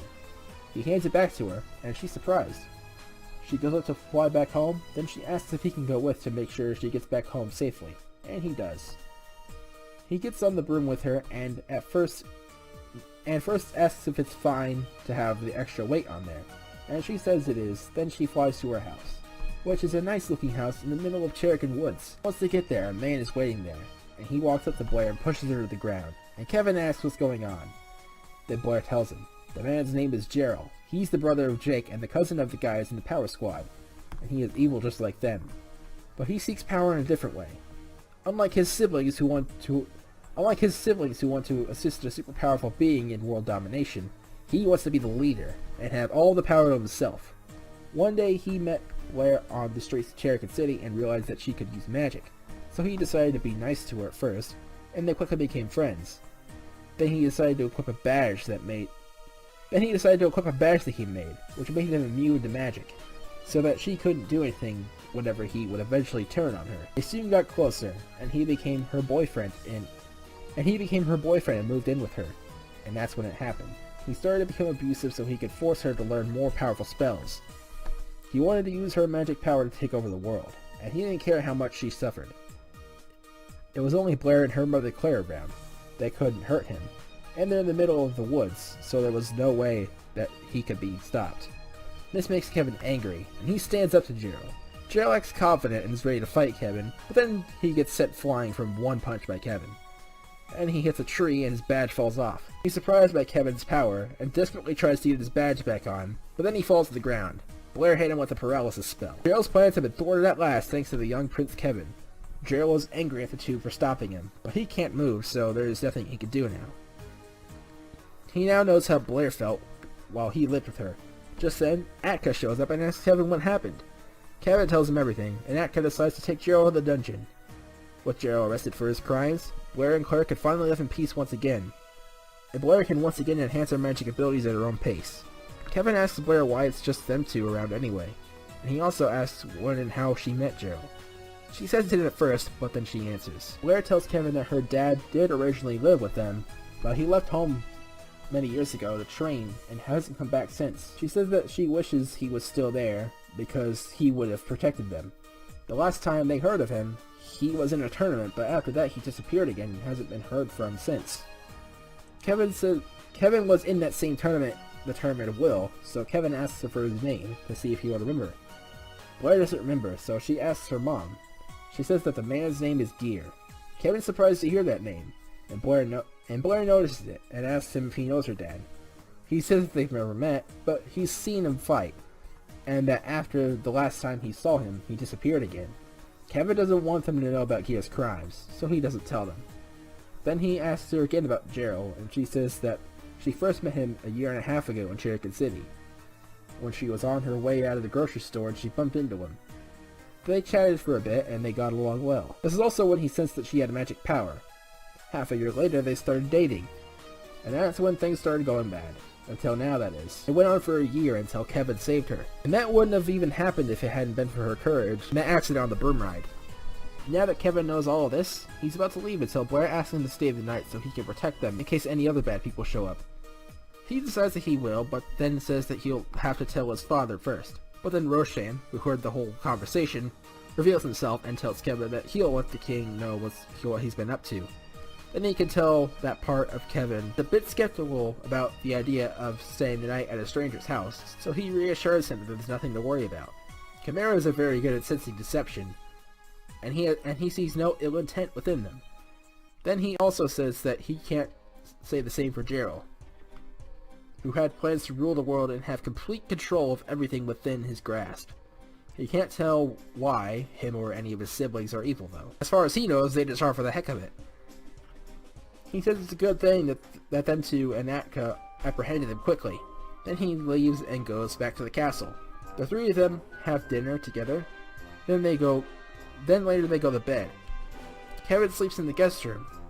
Later that night in the dungeon, Gerald was put behind bars after a day of prison labor, and he meets with his three cousins who are also there, John, Josh, and Joel.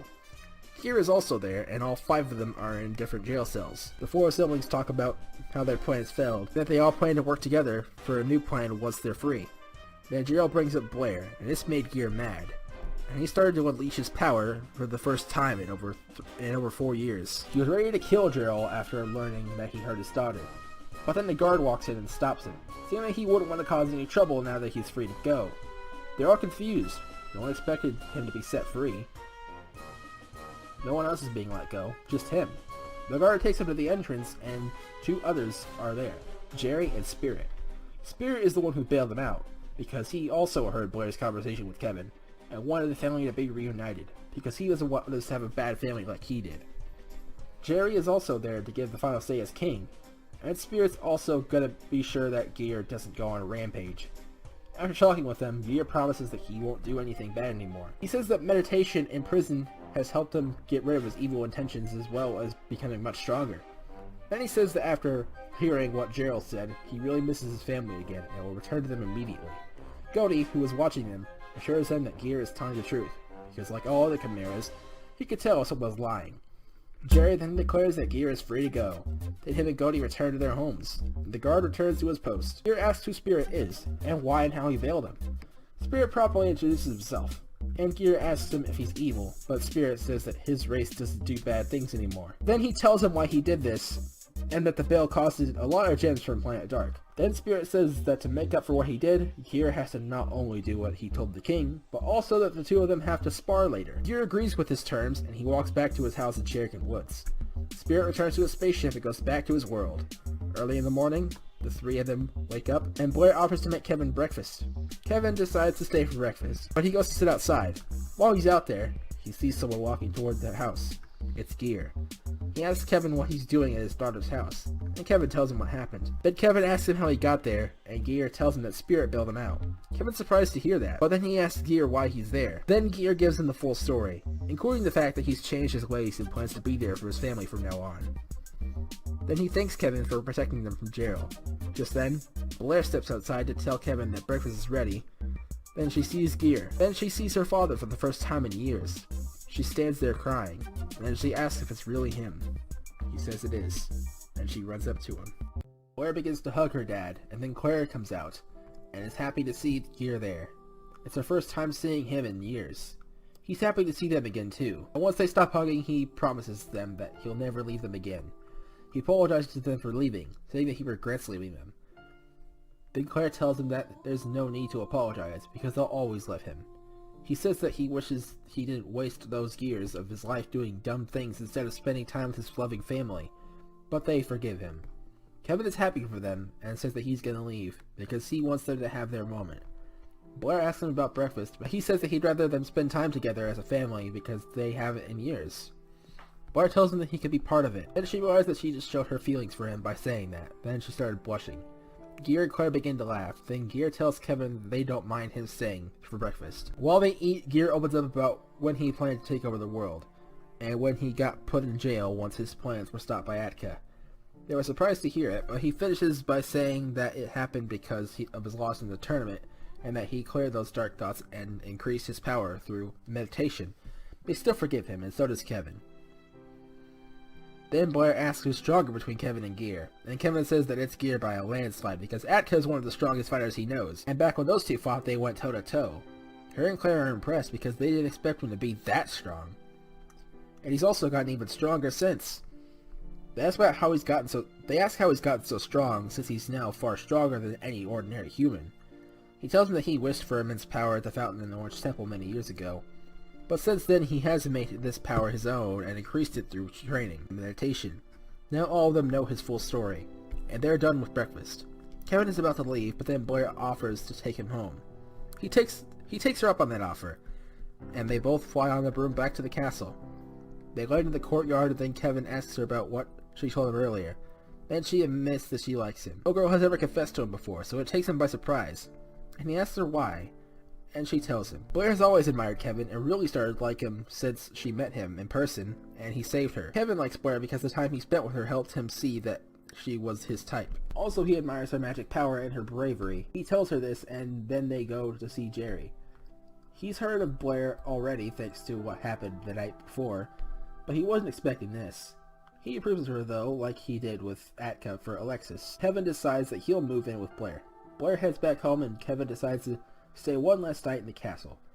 The next day, Kevin takes his stuff and moves in. Now he lives with him, and Roshan gets his old room. For the next 6 months, Kevin slowly goes from sleeping in the guest room to sharing a room with Blair. Also, he helps Blair learn more spells and strengthen her current ones.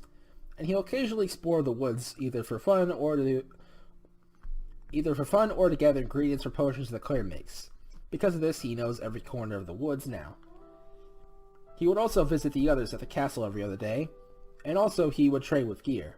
They both got a lot stronger because of this. Kevin and Blair would always go shopping together. But after those 6 months were over, things would change once again. The one who was killed by Spirit over 4 years ago, Jake, has returned to the mainland after many years of plotting. He was brought back by Atka and Alexis' wish to bring back those killed by Zin and his army back then. And since then, he spent his time in the Orange Desert planning his next move. And now he's crossed the Terry Temple and Terry Tundra with a new plan. He's heard of all the battles Atka and friends have had, and now he has a plan to finally stop them. He heads to Mountainfoot Village, and there he takes the hike that no one has ever survived, the climb to the peak of Cherrican Mountain. He hopes that whatever secrets await at the peak can help him on his quest for world domination. Meanwhile on planet Eladin, their king Eldest gets bored of their peaceful life, and decides to prepare something that will begin in 20 days.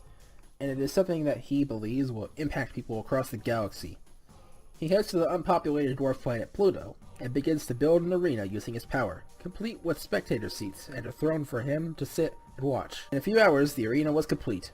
Eldest plans to host a tournament where people from many different worlds compete. After Eldest finished the arena on Pluto for the Tournament of Worlds, he thought of the rules and set off to journey through the solar systems across the galaxy to search for planets with strong warriors for him to bring into the tournament.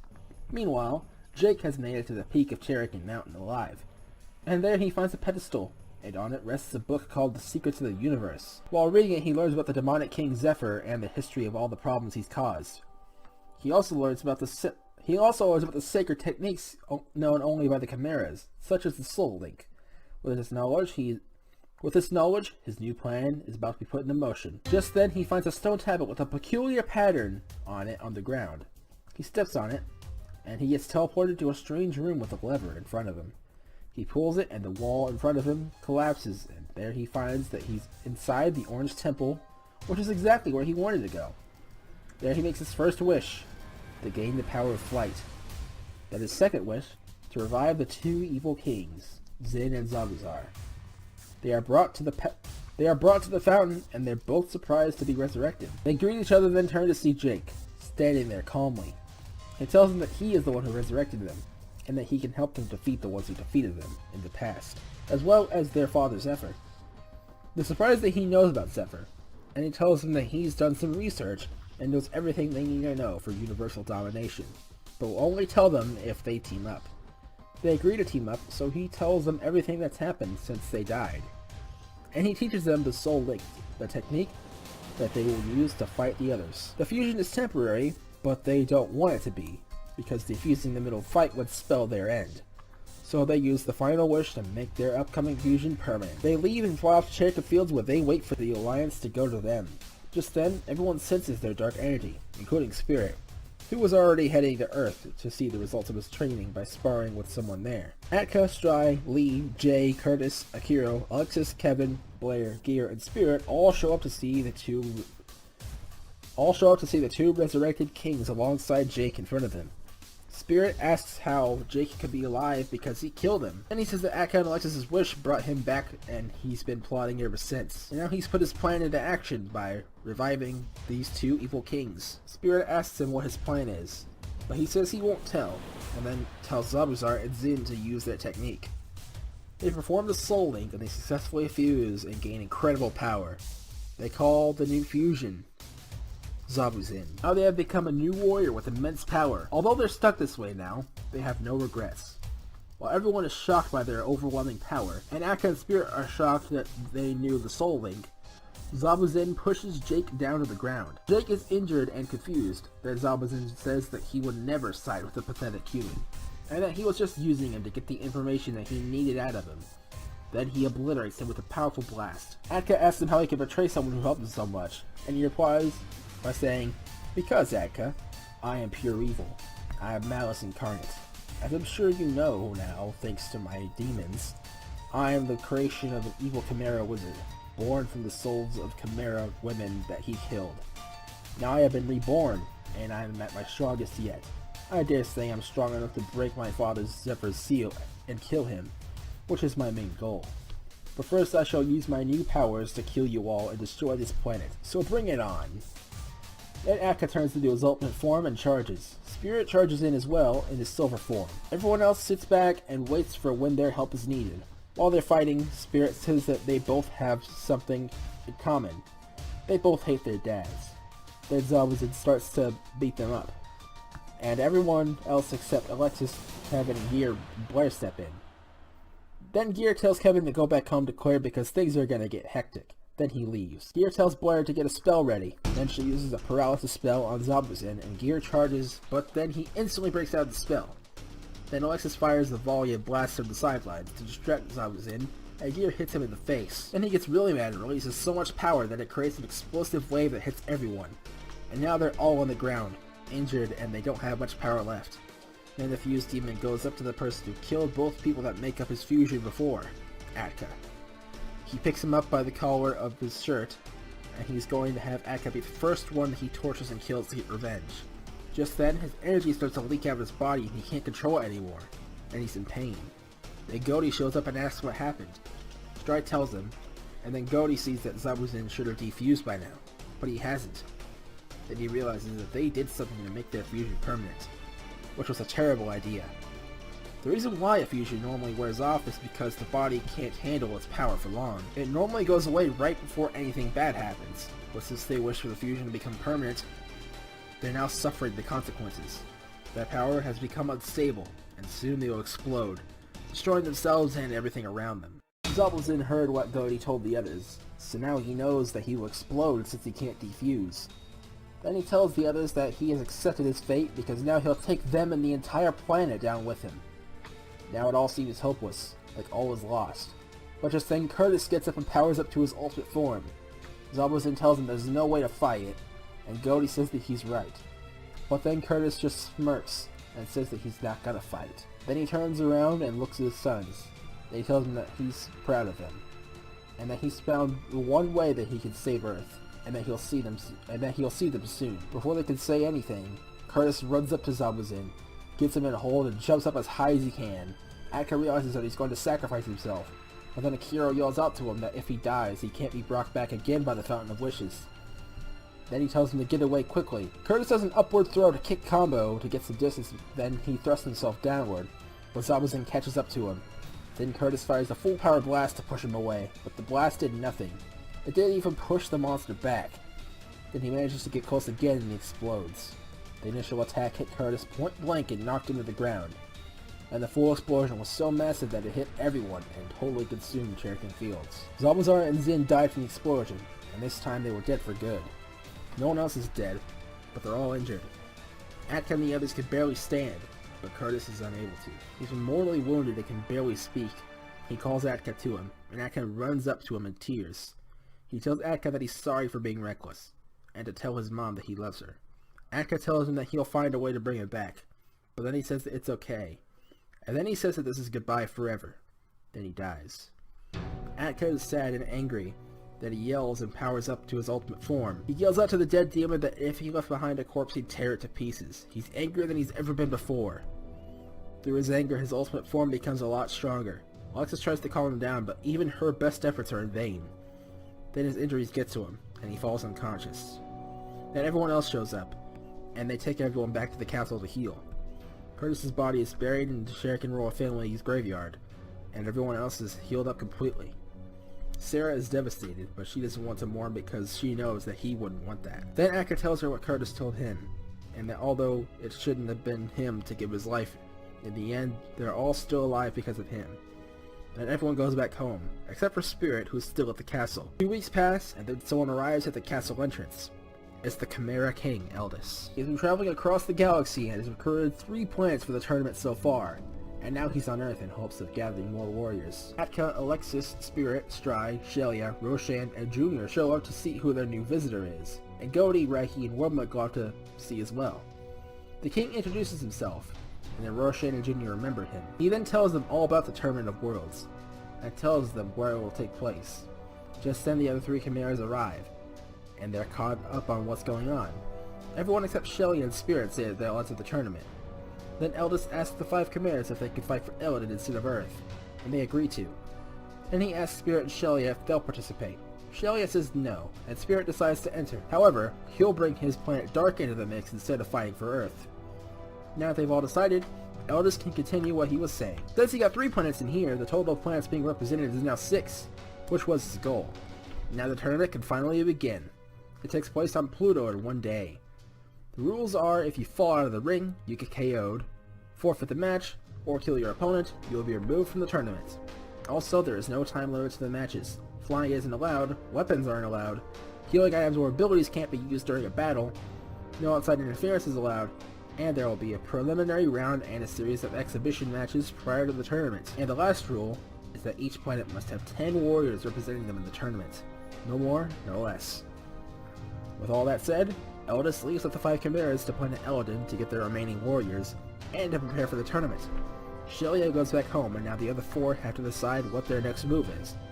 With Spirit and the 9 warriors he's trained on his homeworld, he already has the exact number of fighters needed. With Atka, Stry, and Alexis, Earth currently has 3 out of the 10 required warriors. Stry suggests that they recruit their brothers Leah J, as well as Akiro.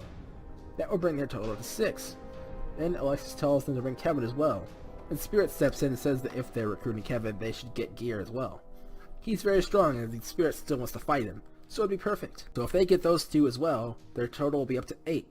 Then Atka says they can bring Hikage and Hikari to fill out their last 2 slots. Now they have picked all their team members, and now have to go off to try to successfully recruit the 7 selected fighters. Spirit leaves to go back to his world, and Atka, Stry, and Alexis split up to get the others. Alexis goes to Cherrykin Woods in hopes of recruiting Kevin and Gear. Stry goes to Outtown in hopes of recruiting Lee and Jay.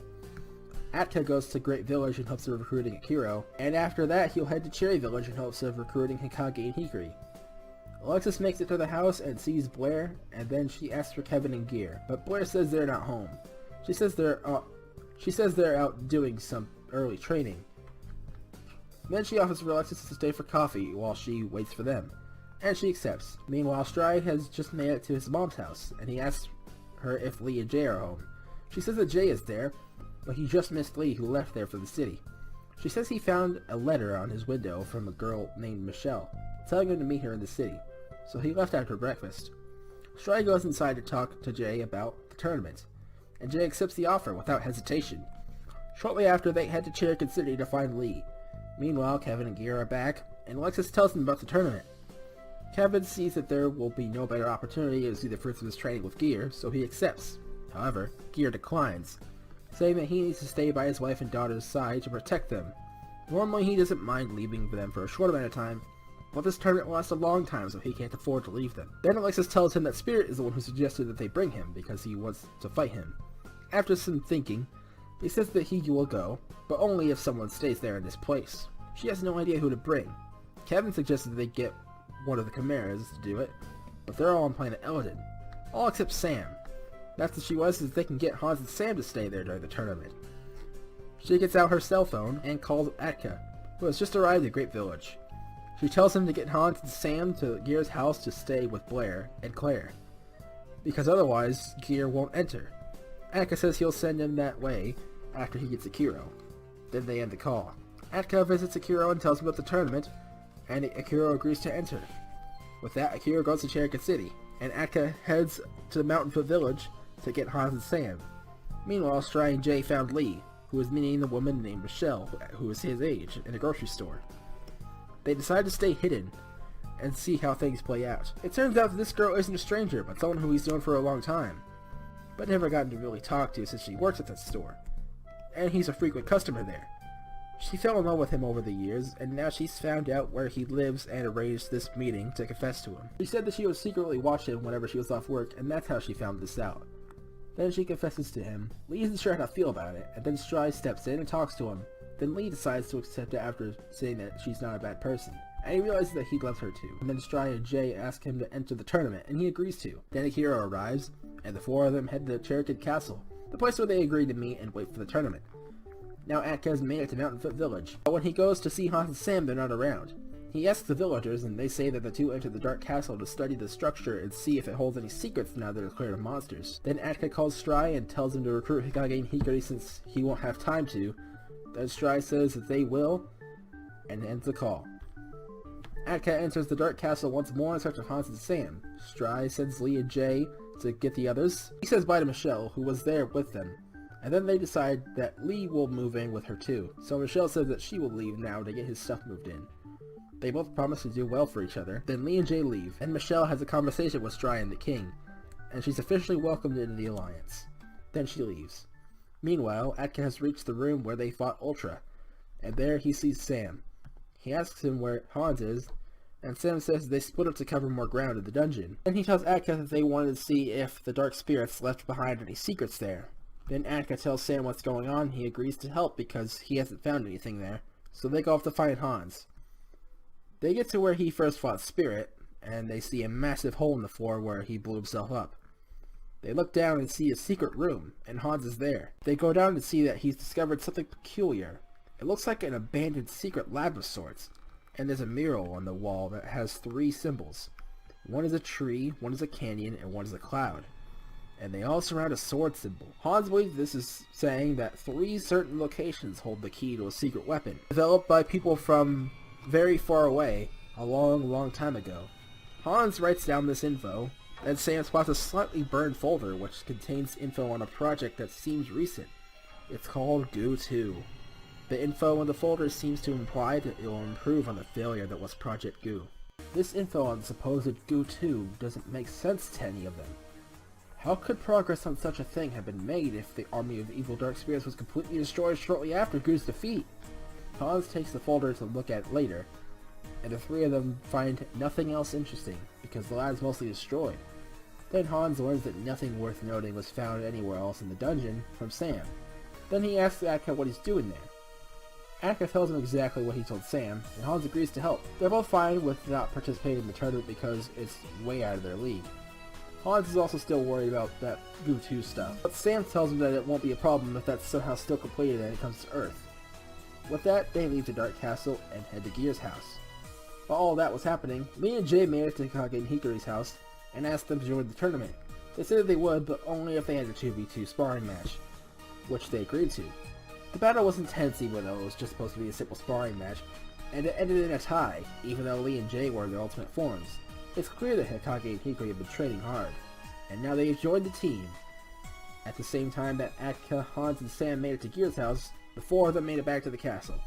Hans and Sam promised Gear they'll make sure Blade and Claire are safe during the tournament. And with that, Gear has officially joined its team. The four of them returned to the castle at last, and now Earth's 10 warriors for the Tournament of Worlds are assembled at last. There is Atka, Stry, Lee, Jay, Akiro, Hikage, Hikari, Gear, Kevin, and Alexis. Meanwhile, two other familiar worlds, Eldin and Dark, have fully assembled their teams as well. Spirit has gathered his 9 specially trained fighters. Their complete team is Spirit, Magi, Brack, Shay, Iberno, Stecco, Pitch, Ninjas, Dar, and Gray. Eldis has fully assembled his planet's team as well. He isn't part of it though, because he only wishes to watch the fights. The 5 new warriors he's recruited are very strong, almost as strong as the ones who have lived on Earth. The 5 warriors he's recruited are Tiger Chimera named White, a Zebra Chimera named Pierre, a Lion Chimera named Leon, a Hippo Chimera named Oppo, and a Cow Chimera named Cowie. Their fully assembled team has Roshan, Jr., Goaty, Raihi, Wormwood, White, Leon, Pierre, Oppo, and Cowie. All the teams are assembled, and now Earth's team stays the night at Cherokee Castle. The next day after breakfast, a spaceship arrives for them in the plaza. Spirit and his other warriors are in there. They agreed to take them to and from the tournament grounds since there are no big spaceships on Earth. They make it to Pluto, and now all 60 fighters and Eldis are there, so the tournament can begin. The other 3 teams are seen there. There's people from Planet Archipel, Planet Flora, and even Planet Orpini, which is the birthplace of the Orpidus race. Everyone greets the fighters from planets they've never seen before. The Archipelians from Planet Archipel seem to have a similar attitude to the people from Earth. They're also human-like, and they say that they're heroes. They seem very strong. Their 10 warriors are German, Franco, Marx, Cornet, Spence, Inigo, Merrick, Ire, Bogoto, and Brent. The flowerlings from Planet Flora are very nice. They're also human-like, and they're all women. None of them are bad, and they seem moderately strong. Their 10 warriors are Rose, Lily, Bonnet, Violet, Dende, Iris, Daisy, Lark, Chris, and Lilac. The Orpidus from Planet Orpini, however, don't seem nice at all. They really do seem like a brutal warrior race. They especially hate the 5 half-Orpidus warriors because they're half-breeds. Alexis doesn't take too kindly to their disdain, and she yells at the king, Orpino, who's a fighter there. He says he would have rather had the evil dark spirits get them instead of the Shadix and Goyers, but then he says that couldn't happen because they were allies. Then he says that the reason they banished Curtis and Endos because they weren't like the others, and they question his alliance with Zin. Then he says that he's disappointed in how the dark spirits have turned out since Zin died, and he plans to crush them all as well as Earth's team in the tournament. Eldis tells him to be quiet while he gets things started. Then he goes over the rules again, and he tells him that the prize for the tournament. He'll use a power that he can only use once every 10 years to grant any wish for the overall winner. Then he says that everyone may be under the impression that the different worlds are in separate teams in the tournament, but that's only true for the preliminary round, the exhibition matches, and the first round of the tournament itself. After that, anyone can face anyone. It all depends on how he sets up the tournament and who wins in the many rounds. With all this in mind, everyone now knows just how crazy this tournament will be. It's not just to see which planet holds the strongest warriors, but also to see who the strongest and smartest fighter in the galaxy is. Now Eldis starts the preliminary round, which is a race around the whole planet. There is no reward or benefit for winning or punishment for losing, but it is a great warm-up for the fighters. No flight or transformations are allowed in the race. All 60 warriors line up, and the race begins. Several warriors end up far behind right from the start. It's an intense race, but in the end, German from planet Archipel wins. Others in the top 5 are Spirit, Gear, Hikage, and Hikari. The others who were ahead finished at the same time as each other, shortly after. After that, all but one person finished the race. Brack from planet Dark finishes last. Atka sees a lot of potential in German. He also senses almost no energy in Brack. With the preliminary race over, Atka and Akira finally get a good look at the warriors from planet Orpanai, and they see a familiar face. It's Enzo. They're very surprised to see him, and so are Roshan, Raihi, Hikage, and Hikari. They all ask him what he's doing on their team, and how he got there. Orpano tries to stop them, but then Enzo tells them to shut up, and he points out Akira is his son, and he says that he's tired of the disrespect against the half-breeds. Orpano gets even more mad and says that that type of disrespect is exactly why he banished him in the first place. Then Enzo glares at him. This scares him and he angrily walks back to the others in the group. It's clear that Enzo is stronger than Orpano. He turns back to the others and begins to tell them what happens. Over 4 years ago, he suddenly woke up in the ice cave. This is when Atka learns that the wish he made back then with Lexus also brought Enzo back, and it likely brought his wife back too. When he awoke, there were dark thoughts and voices in his head, telling him to kill and destroy and to serve the darkness. He still had remnants of darkness in his heart from when he was possessed, and he still remembered everything he did back then. He also had no idea if anyone in his family was still alive. Because of this, he headed to the spaceship he used to get to Earth when he was banished, and went out to space to start his life anew. He felt he wouldn't be accepted on Earth after all he's done, plus he wanted to get away so he could deal with those dark thoughts in peace. Eventually he went to planet Orpanai to return to his people, and they accepted him. He spent his days there training and meditating, and has now returned to his old self again. He's also become a lot stronger, and is even the strongest fighter on the planet now. He's continued to live there because he felt that Earth was a lost cause. But now he's seen that his old friends, his son, and even Atka are all alive and they forgive him. They tell him that he can come back to Earth if he wants. He says he'll think about it. And then Eldis finally announces the exhibition matches. There will be 2 battle royales, one with 1 warrior from each planet, and the other with 2 warriors from each planet. Apart from that, it will follow the same rules as the normal tournament.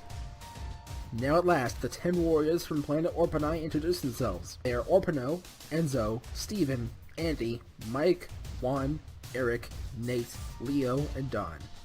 Now each team decides which fighter will go into the first match.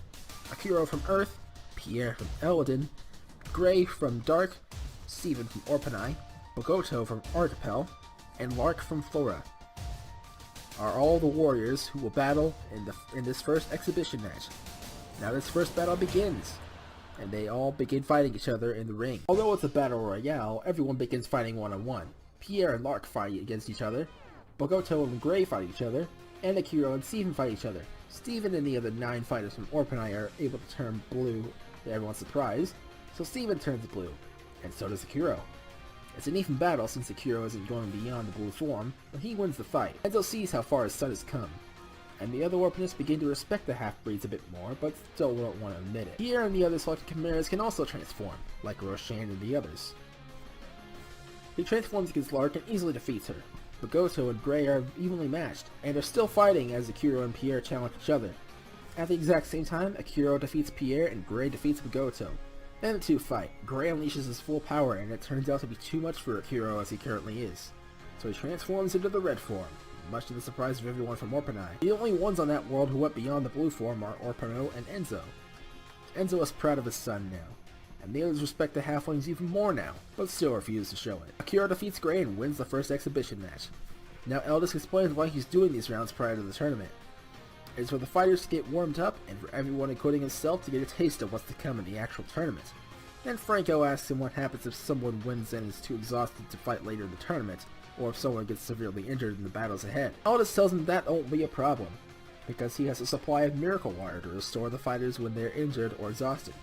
This substance only exists on a few planets throughout the universe, Earth and Eldin being 2 of them, so the people of Orpanai, Archipel, and Flora don't know about it. Now that they know this and everyone has returned to their seats, the next exhibition match can begin. The rules are the exact same as the first, except now a team of 2 will represent each world. Those 2 must work together, and none of those fighters can be one that was in the first exhibition match. Atka tries to step in for the round, but then Hikage and Hikari stop him, and say that they want to test out how well their teamwork has gotten from all the training that they did. and Atka lets them go. White and Leon from Eladin, Pitch and Nindis from Dark, Leo and Dawn from Orpanai, Spence and Brent from Archipel, and Rose and Lily from Flora all go down to fight. This battle starts similarly to the last, with there only being 2v2s at the start. Spence and Bren fight Rose and Lily, White and Leon fight Leo and Dawn, and Hikage and Hikari fight Pitch and Nindis, the final round before the tournament begins. Rose and Lily are much stronger than they look. They're also the strongest fighters on their planet, and they're able to defeat Spence and Brent easily. White and Dawn knock each other out in their transformed states, so it's left to Leo and Leon in their transformed states to fight each other. In the end, Leo wins. Hikage and Hikari show a great display of their strength and coordinated attacks once again like they did against Lee and Jay back on Earth, and they're able to defeat Pitch, Nindis, and even Leo. Now it's down to Hikage and Hikari versus Rose and Lily. The two ladies were very impressed by Hikage and Hikari's moves, and try to make a deal with them. They say that if they win the match, Hikage and Hikari will have to marry them. The two accept the offer, knowing that if they lose, they'll have to get married to one of these women. They all promise to go all out, and the fight begins. The two flowerlings are actually holding their own, and Hikage and Hikari admit that they're impressed, and they say that they may marry them anyway even if they win. The two stand there in shock, and then at that moment Hikage and Hikari kick them off the ring. Before they can hit the ground though, Hikage grabs Rose's hand and Hikari grabs Lily's hand, and they pull them back up. They felt bad for doing that to them, so they apologize and say that they can spend time together at any point after the tournament. They happily agree to this, then the fight continues and Hikage and Hikari win. Then they shake hands and all return to their seats. And now the tournament can begin at last. Eldis sets up the battles of the first round. The first battle is Atka from Earth versus Dawn from Orpanai. They both fight in their blue forms, and are about evenly matched. Then Dawn admits that him and the others are impressed by the strength that the half-breeds have shown so far. Then Atka tells him that they've seen nothing yet, and that he's going to show him something that Akiro can't do. Then he transforms into his purple form, to the surprise of everyone from Orpanai. He tells Dawn that this is a form beyond the red form achieved through combining the powers of the previous forms and breaking your limits. Enzo begins to wonder if he can achieve that form too. Then Dawn realizes that this whole time, him and the others from Earth have been calling these forms the blue, red, and purple forms, and tells him that the blue and red forms actually have names. They are the Warrior Orpanus and Berserker Orpanus respectively, and he comes up with a name for the purple form, the Killer Orpanus. Atka and the others accepted these new form names, as the older names were admittedly boring. Then he reverts back to his warrior form and tells Dawn that he'll finish the fight in this form to keep things interesting. Atka wins the fight, and the two shake hands and say that it was a good fight. The Orpanus from Orpanai are finally beginning to show their respect for these half-breed warriors because they see how powerful they are. Then Orpanai realizes after asking Enzo about it that Akiro was the only one of them that is Enzo's son. He begins to wonder who the other four could be the spawn of.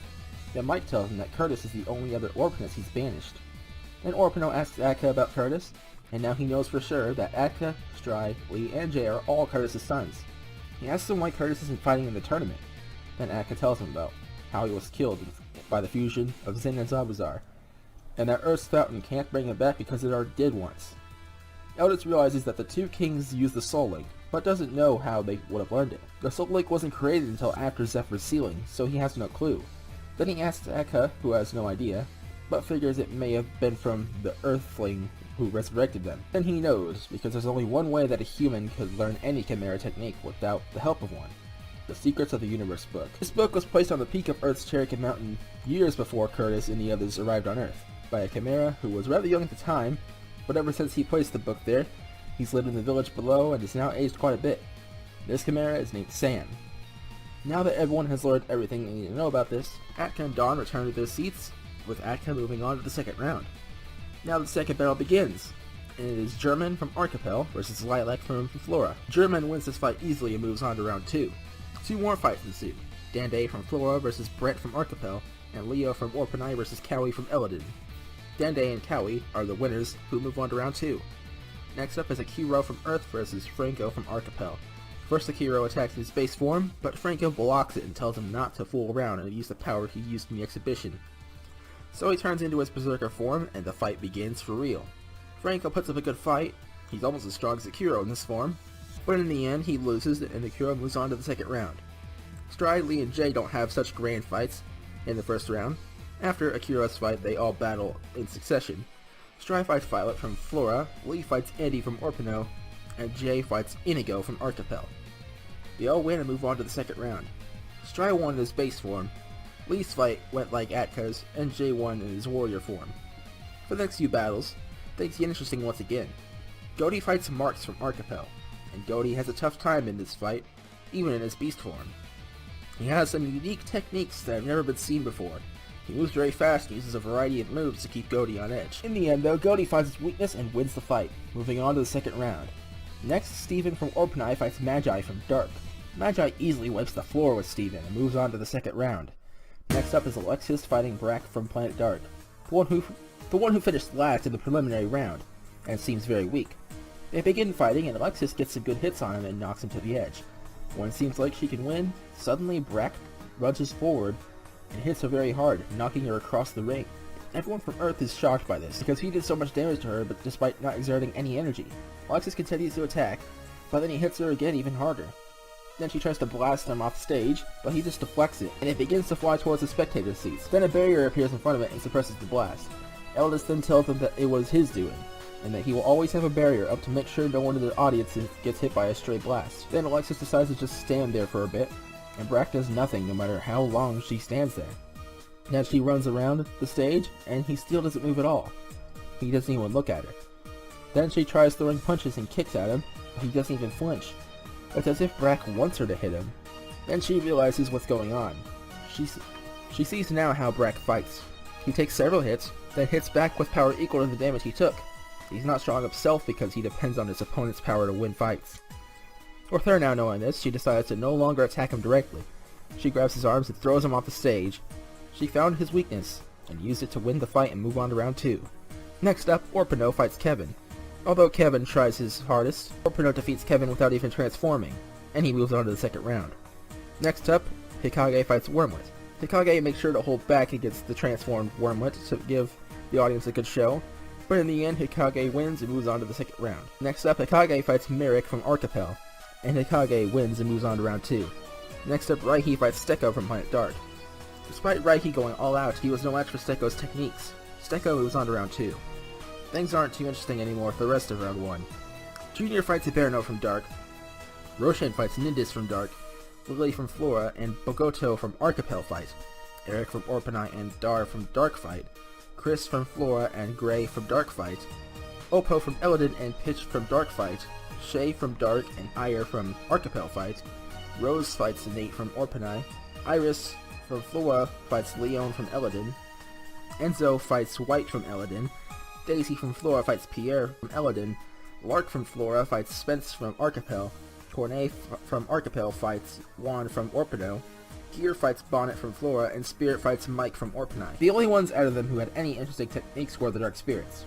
The winners of these fights were Junior, Roshan, Lily, Eric, Gray, Pitch, Ire, Rose, Leon, Enzo, Pierre, Spence, Cornet, Gear, and Spirit. Now the second round can begin. Everyone is healed, and the 30 warriors still remaining in the tournament prepare for the second round. Meanwhile, back on Earth, Gerald, John, Joss, and Joel are plotting something in the prison. They've heard from the guards that Earth's strongest warriors are gone for a tournament, so they see this as a perfect opportunity to escape. They manage to break out and leave the city undetected, or so they think. Once they're out of the city, they come up with a plan. They want to make use of magic power once again, so first they head off to Blair's house. Back at the tournament, the second round finally begins. The first battle is Atka versus German. After seeing German win the preliminary round and defeat Lilac with ease in round 1, Atka knows that German has a ton of latent power, and has been looking forward to fighting him. He starts off at his warrior form, and German dominates Atka in this form. He moves on to his berserker form, and is only slightly weaker now. Then he's pushed to his killer form, and he turns the tables here and absolutely dominates him now. German isn't as strong as he could be, Atka thinks. So he comes up with a plan to draw out German's hidden power, just like he did for Akiro back in the day. He tells German to surrender, and German refuses, saying that a true hero never quits. Then Atka beats him up more, and won't even let him fall out of the ring. Atka says that once he's done, he'll beat down the other Archipelians the same way. Everyone who knows Atka knows what's going on at this point, and the other Orpinists are thrilled to see that the half-breed is acting like one of them, except for Enzo, who's confused with this. The Archipelians are all mad, and everyone else is confused. Atka gets him face down and steps on his head, and that's when German has reached his breaking point. He gets up, knocks Atka across the stage, and his power suddenly skyrockets. He also keeps growing in size until he turns into a giant. His power is off the charts now, and he easily tosses Atka aside in his killer form. At last, German has unlocked his hidden power thanks to Atka. Atka has no choice but to reveal to everyone in the audience his ultimate form. This surprises everyone from planet Orpini. They had no idea that the half-breeds even unlocked the form of legend. Now the true fight begins. German's attacks are frantic and not coordinated. He's gone berserk and can't control his power. Atka uses this to his advantage and gets some good hits on German. Then German gets even stronger and shoots powerful blasts everywhere. One flies towards Franco and Atka deflects it. He tells German that he doesn't want anyone not involved to get hurt and that he just wants a good fight. And he tells German to calm down and control his power. Then he explains to everyone that he only did what he did to draw out German's latent power, and that he had no idea that this would happen. Everyone else now sees why he did that, and he's a good person after all. Then suddenly, the red glow in German's eyes disappears, and he thanks Atka for helping him get stronger. He is no longer berserk.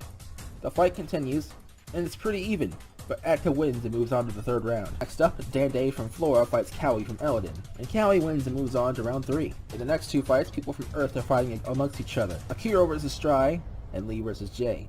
They all use their ultimate forms in these fights as well, and Stry and Lee are the winners. Next up, Goaty faces Magi, and once again Magi wins easily. Next up, Alexis fights King Orpino. Orpino is able to win easily once he transforms. Next up, Hikage and Hikari fight each other. It's a close match, but Hikage wins at the end. Next up, Junior fights Sekko.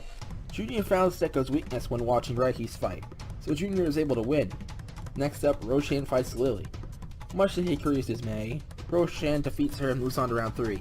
The next 5 battles are Eric vs Gray, Pitch vs Ire, Rhodes vs Leon, Enzo vs Pierre, and Spence vs Cornet. The winners, who move on to round 3, are Gray, Pitch, Rose, Enzo, and Spence. Now the last battle of round 2 begins, and it's Gear vs Spirit. They have been wanting this fight since Gear was let out of jail. Spirit surprises everyone by unveiling his silver form. Then they both fight and are somewhat even. It's an epic battle, but Spirit wins in the end. And now round 2 is over. Now 15 warriors remain and everyone prepares for round 3. Meanwhile, back on Earth, Gerald, John, Josh, and Joel are now at Blair's house. And much to their surprise, the 2 women aren't there alone. Hans and Sam are there, guarding the house. John, Josh, and Joel attack Hans, but Hans defeats them easily. Then Gerald shows up and says that Hans should give up because he's stronger than those 3 put together. Then Hans says he's stronger than all 4 of them put together. Then he says that there's someone stronger than all 6 of them put together. Gerald asks who it is, then he turns around and gets kicked in the face by Shelia. Then he's sent flying and knocked out cold. Shelia saw those 4 escape the city and followed them out here. Now that all 4 of them are knocked out, Shelia takes them back to custody and tells the guards to keep a close eye on them at all times. Back at the tournament, the 3rd round is about to begin. Elda says that since there's an odd number of fighters this time, he'll randomly select 1 warrior to automatically advance to round 4. He chooses Hikage. Now the first battle of round 3 is Atka vs Cowie. Atka holds back to give Cowie a good fight. This Chimera proves to be quite formidable in his transformed state, but Atka wins and moves on to round 4. Next up, Stry fights Lee. Stry is trained harder than ever and is able to win, advancing to round 4. Next up is Magi vs Orpino. Even when Orpino is at his best, he loses easily and Magi moves on to round 4. Next up, Roshan and Junior fight. It's another very close fight, but Roshan wins. Next up is a battle between 2 dark spirits, Gray vs Pitch. Gray wins. Next up, Rose and Enzo fight. Enzo wins, and Hikage is a bit upset about that. The last fight of round 3 is Spence vs Spirit. Spirit wins easily, and now round 3 is over. At this point, there are no more Archipelagians or Flowerlings in the tournament. Meanwhile, on Planet Dark, trouble is brewing. 9 dark spirits have raised an army, and they're discussing the project that nearly ended on Earth. Goo 2. The lab he was being developed in was destroyed, but a lot of his data was safely transferred to their secret lab on Dark, so the work has continued there and will be completed in 6 months. These 9 dark spirits are a sort of albino race known as the Spriggan, who have enhanced magic power, and their names are Firay, Dragot, Boku, Alcest, Soul, Peace, Joji, Hunter, and Nardix. They have turned against their king spirit thanks to a certain group of people. Now they're helping with Gutu and are also headed to Planet Archipel for another mission. Back at the tournament, round 4 is about to begin, but now Eldest wants to spice things up by shuffling the battles. With the fights mixed up, now Atka fights Gray, Stry fights Roshan, Magi fights Hikage, and the last battle, Spirit vs Enzo, is still the same. Atka defeats Gray, Stry defeats Roshan, Magi defeats Hikage, and Spirit defeats Enzo. They were all great battles. Gray and Roshan put up good fights. Hikage barely lost, making it the first time in the tournament that Magi actually had to try and fight. And during Enzo's battle, he also transformed into the killer Orpinus form. Now there are no more warriors from Orpini or Eladin in the tournament. And now round 4 is over. Meanwhile, the Spriggan and their army have arrived on planet Archipel, and without their strongest warriors there, the Archipelians have no way to fend off the invasion. They enter King Ingeli Archipeli's palace and steal his treasure. Then they haul it off to their ship and head back to Planet Dark. They needed those materials that are only found on Archipel to craft magic weapons. These weapons will be wielded by their allies that turn them against spirits. After the tournament, round 5 is about to begin. Eldest reveals that this is actually the finals, and it will be a 2v2 match. Atka and Stry versus Spirit and Magi. It's a team battle, but both sides don't want to fight together because they're all very prideful. Atka and Spirit have been wanting a rematch for years, as Stry has also wanted to fight Magi himself. Both fights begin, and Atka, Stry, and Spirit go into the strongest forms right off the bat. Both fights go on at once. Atka and Spirit are evenly matched, and Stry and Magi seem to be too. But then Magi unleashes his full power, and it's something that Atka and Stry can't sense. It's magic power, and it's very intense. This shows that Magi is by far Spirit's strongest pupil. He turns the tides against Stry, and Stry isn't doing too well in the fight anymore. Magi manages to knock Stry off the ring, and this is when Atka and Spirit stop fighting to see what happened. When everyone thinks Stry is lost, he blasts himself back onto the ring before he hits the ground. Then he hits Magi with a powerful lightning attack. Stry has somehow managed to use magic power, despite Orpinus normally being unable to. Orpino is very shocked by this because there is a legend that states that once every 1,000 years, one Orpinus can unlock the ability to use magic power. And now it seems that Stry, a half-breed, is the one of this era. Stry is now the one beating Magi thanks to his magic power, and he ends up defeating Magi with his new attack, the Lightning Hammer. Magi is down and out of the ring, and he tells Stry well done, because he's the first person since Spirit to defeat him in battle. Stry is completely exhausted and returns to his normal state. Spirit tries to knock him off, but Atka stops him and they continue fighting. Their epic battle continues, and their signature blast attacks, Atka's Bane of Darkness and Spirit's Spirit Cannon, collide. After the beams explode, Atka and Spirit go for one last full power attack, and they both punch each other in the face. They're knocked back into their base forms, and they both fall out of the ring at the same time. With this, Stry is the winner of the tournament. Everyone from Earth managed to surprise the other fighters in this tournament, and those fighters have all surprised Atka and the others too. They have made plenty of new friends today. Now Stry gets the wish from Eldest. He knows what Atka was going to wish for if he won, so Stry decides to wish for that. He wishes for his father, Curtis, to be resurrected. The simple task for Eldest, so he does that and wills Curtis there. Then Curtis appears in the middle of the arena. He's finally back, and everyone is happy to see him. He's very surprised, but Eldest explains the situation. Then Orpino approaches him and apologizes for his actions. Then he says that he's proud of Curtis and his children. Then he reveals that Enzo is the son of his apprentice, Nate, and that Curtis is his own son. This surprises everyone because no one knew of this or would have expected it. This means that Atka, Stry, Lee, and Jay are his grandchildren. Alexis then says that her and Kevin are also royalty. Then Orpino jokingly says that Atka will be uniting the two kingdoms. Then Atka says that he's not ready to get married quite yet. But then Alexis says that she would love for them to have a royal wedding, and that she has always dreamed of being proposed to in a forest in another country, ever since she was a kid. Then Enzo realizes that his father and Akira's grandfather lost in the first round to a flowerling. Then Nate says that he hasn't trained in years, and that he was only brought to the tournament so Orpino could reveal the secret to Enzo. And he tells them all that they brought out the good guy in him, and he thanks them. Then he tells his men that from now on their kingdom will no longer be aggressive. Then Hikage and Hikari promise to visit the flowerlings soon, and Roshan and the others plan to stay on planet Eladin for a year. With that, everyone else leaves. Atka and Spirit's teams are now joined by Curtis, and they leave together and stop by planet Dark for a while. While they're there, German shows up, and he goes up to Spirit. He tells him that an army had invaded his planet while they were at the tournament. It was led by the 9 Spriggan, and survivors of the attack overheard their plans and told German and company when they arrived. They're going to rebel against Spirit and invade Earth in 6 months to finish their Project Gu 2, even if it takes war to do it. Spirit says they will do something about it, and hopes that German and his friends can fix the place up. Then German leaves. Spirit leaves his 9 warriors on planet Dark, and then all 12 of them return to Earth. On the way there, they discuss a plan. Spirit will try to find them on his planet, but if that doesn't happen, everyone on Earth must train and be prepared for a war in 6 months. Spirit will show up a few days before if he's unable to locate them. With that, Spirit drops everyone off at Earth and heads back to his world.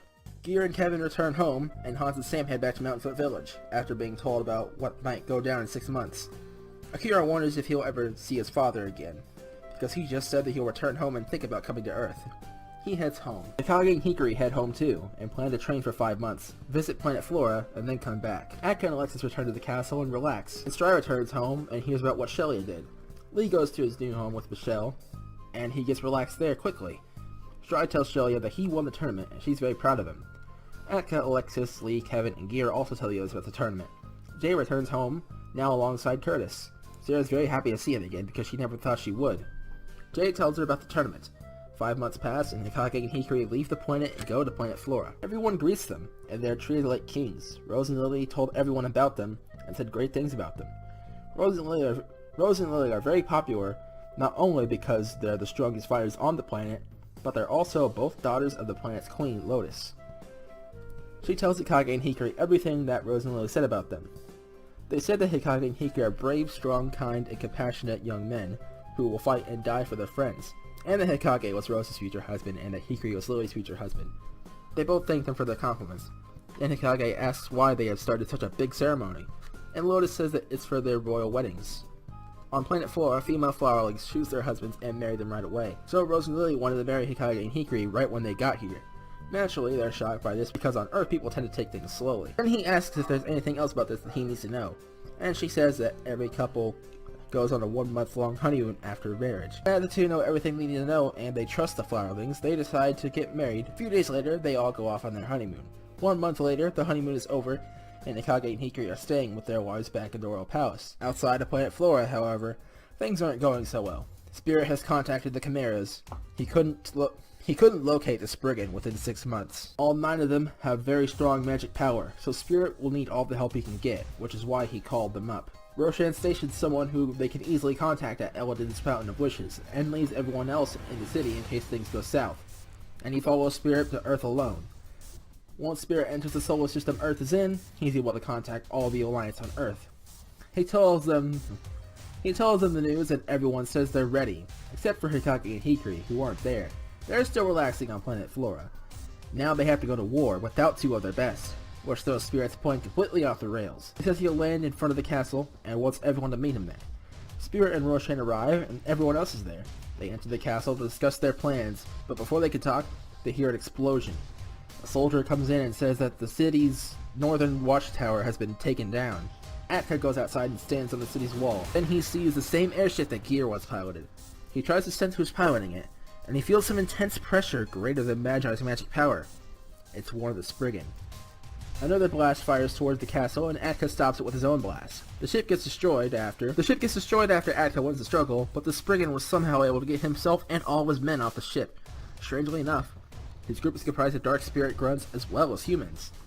Then the Spriggan teleports up and knocks Atka off the wall.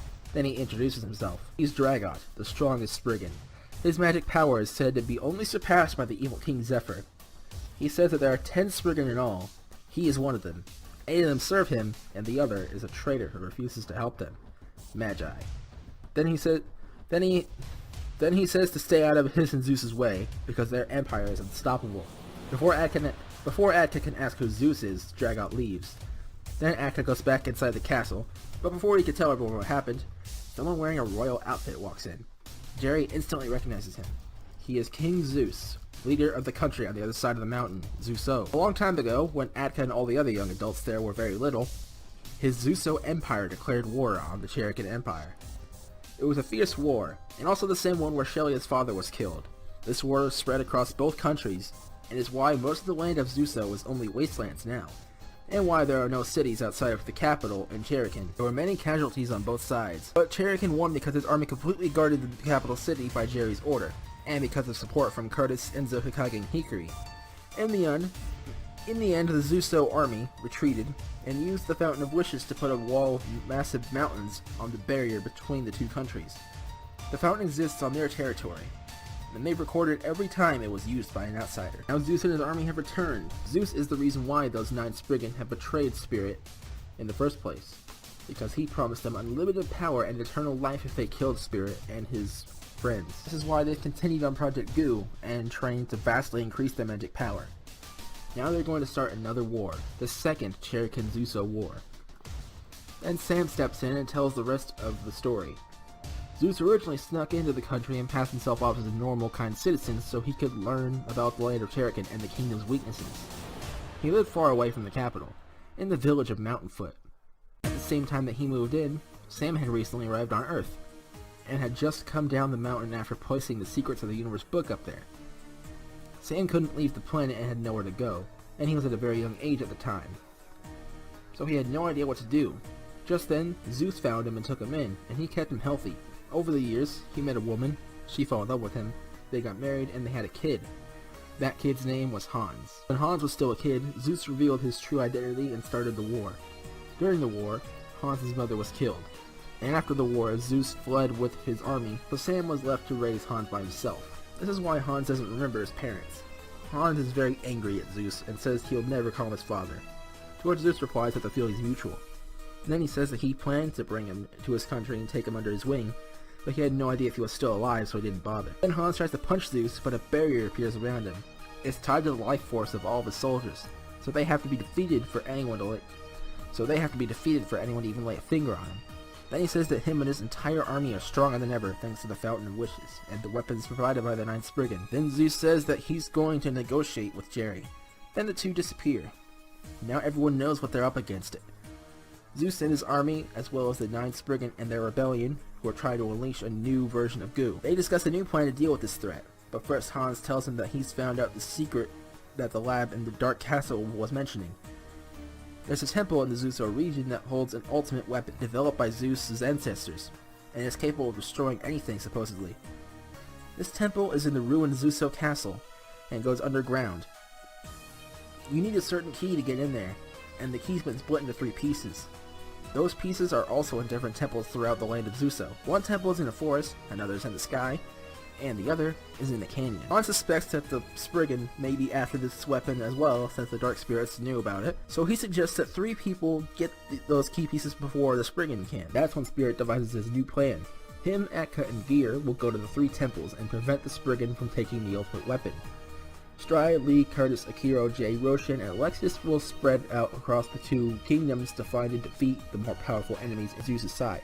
Everyone else will split up and station in the various towns and villages to protect them, except for Shelia, who will stay and lead the royal army as they protect Cherokee City. The team heading to the temples is Team A, the team fighting the powerful opponents is Team B, and the team protecting the towns and villages is Team C, and Shelia the royal army is Team D. Before they leave, Alexis asks Atka to meet her in her bedroom. They both go in there alone. Alexis tells Atka that she's scared and doesn't know what to do, and needs his help. Then Atka comforts her and tells her that he knows how she feels. He's scared too, but he keeps going, because true bravery means to face your fears and conquer them. She thanks him for comforting her, and then they hug and leave the room. Now everyone's ready, and they head out. Team A and B both cross the border, and they're met by another group of grunts and humans, this time led by the Spriggan named Hunter. Team B takes them head on, and Team A keeps going. Eventually they reach the end of the Orange Desert, but are halted by a giant sandworm.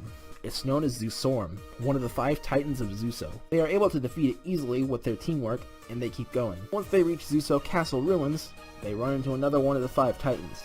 It's a giant wolf named Carnaros. Spirit decides to fight it alone while Atka and Gear continue onwards. Eventually the 2 split up. Atka goes into the Zuso woods, and Gear goes into the Mago Canyon. At the same time, Spirit defeats Carnaros and goes over to Zuso Fields. Then Spirit finally sees the Sky Temple and begins to fly up to it.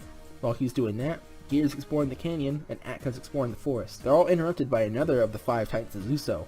Spirit fights the giant bird Hawkus, Gear fights the giant rock scorpion Scorpionix, and Atka fights the giant gorilla Guarilne. All 3 of the remaining beasts are slain, and now Spirit makes it to the temple. Soon after, Gear makes it to the Earth Temple, and Atka makes it to the Forest Temple. They explore the dungeons until they finally reach the end where the piece of the key lies. For each of them, however, there was already a Spriggan waiting inside. They heard of Team A's mission thanks to Hunter, so they sent a Spriggan to each of the 3 temples to retrieve the 3 key pieces and defeat the 3 of them. In the Sky Temple, Spirit fights Boku, a user of chain magic, a type of magic that can physically grab and hold the opponent, similar to what Phantor did to Atka and Roshan way back in the day. In the Earth Temple, Gear fights Alkest, a user of alchemy, a form of lost magic. In the Forest Temple, Atka fights Firay, a user of siphoning, a form of dark magic that can completely drain the target of their energy. All of them are very powerful, so these 3 will be in for quite the tough fight. Meanwhile, Team B is taking down Hunter's squad, so Hunter is the only opponent left there. Now, he reveals his magic to them all. In the Zuso Castle ruins, there's a secret room below the castle, besides the location of the key, that is also still intact. The library. This is where Zeus has taken Jerry to negotiate. Dragot is also there. Zeus says that he's willing to call off all of his soldiers and end this war if Jerry just gives up one thing. His daughter Alexis. She holds a secret within her, a special power. It makes her the only one capable of wielding the ultimate weapon, or the absolute Armageddon hammer. He wants to use Dragot's power to steal this energy from her so he can wield the weapon. Then he says that if Jerry refuses, Dragot will kill him. Jerry would rather give up his life than hers, so he decides to stall for as long as he can. Meanwhile, Hunter reveals his magic. Shadow magic. He forms a shadow bow and arrow, and says that a truly skilled hunter never misses his game. Then he fires a lightning-fast shot at Akiro. They don't have time to dodge, and Akiro is about to get hit. Just then, someone deflects the shot. It's Enzo. He has come back to Earth at last, and just in time to save his son. And he tells all of Team B that he decided to return after 6 months. And when he got here, Shelia filled him in on what's happening. And then he took out a squad that was trying to take Cherokee City. Then he made his way here where Team B is. Then he says that he'll take on Hunter alone, and that everyone else should head back to the land of Cherokee, because 5 of the Spriggan are over there. He says he'll be okay because he's been training for 6 months, so everyone except Akiro and Alexis leave. Akiro says he'll stay in case he needs to help. Alexis says that she's worried about Akka, then heads off to Zuso Fields. Back at the Sky Temple, Spirit and Boku begin to talk. Boku tells them that they learned Spirit's plan thanks to Hunter, and they quickly awakened the 5 Titans of Zuso and entered the 3 temples. Magic chains hurt Spirit, and Boku says that he'll keep tightening his grip until Spirit's been torn to pieces. But then, Spirit transforms into a silver spirit form and breaks the chains. Boku throws more chains, but Spirit catches him and pulls Boku towards him. Then he punches Boku in the gut at full power, knocking him out. Then Spirit takes the key piece, decides to spare Boku's life, then he leaves. Back at the Earth Temple, Gear and Outcast begin to fight. Gear has some trouble, as Outcast can use anything in the room as a weapon thanks to its alchemy. And he can even use necromancy, a form of dark magic, to bring skeletons in the room back to life.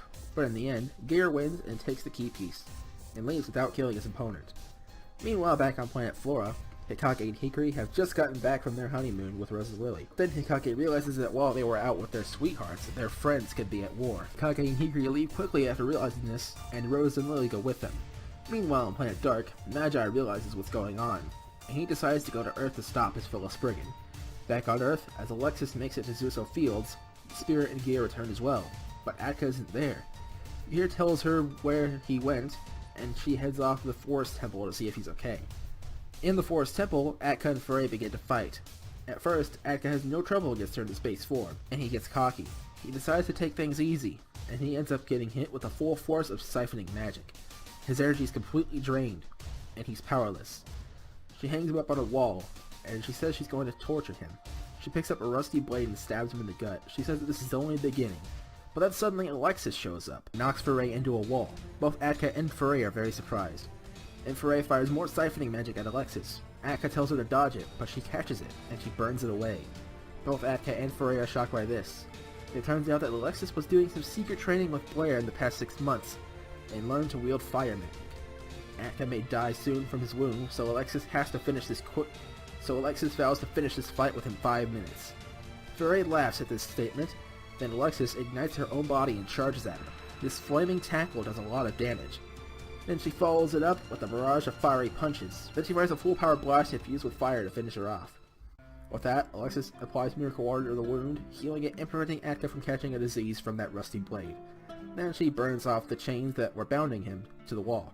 Then Atka drinks some Miracle Water to restore his stamina. He tells her that that was amazing, and Atka asks why she showed up anyway.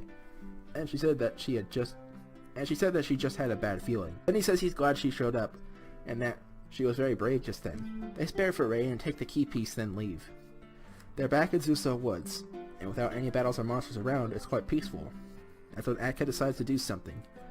He gets something out of his pocket that he's been carrying ever since before the war started.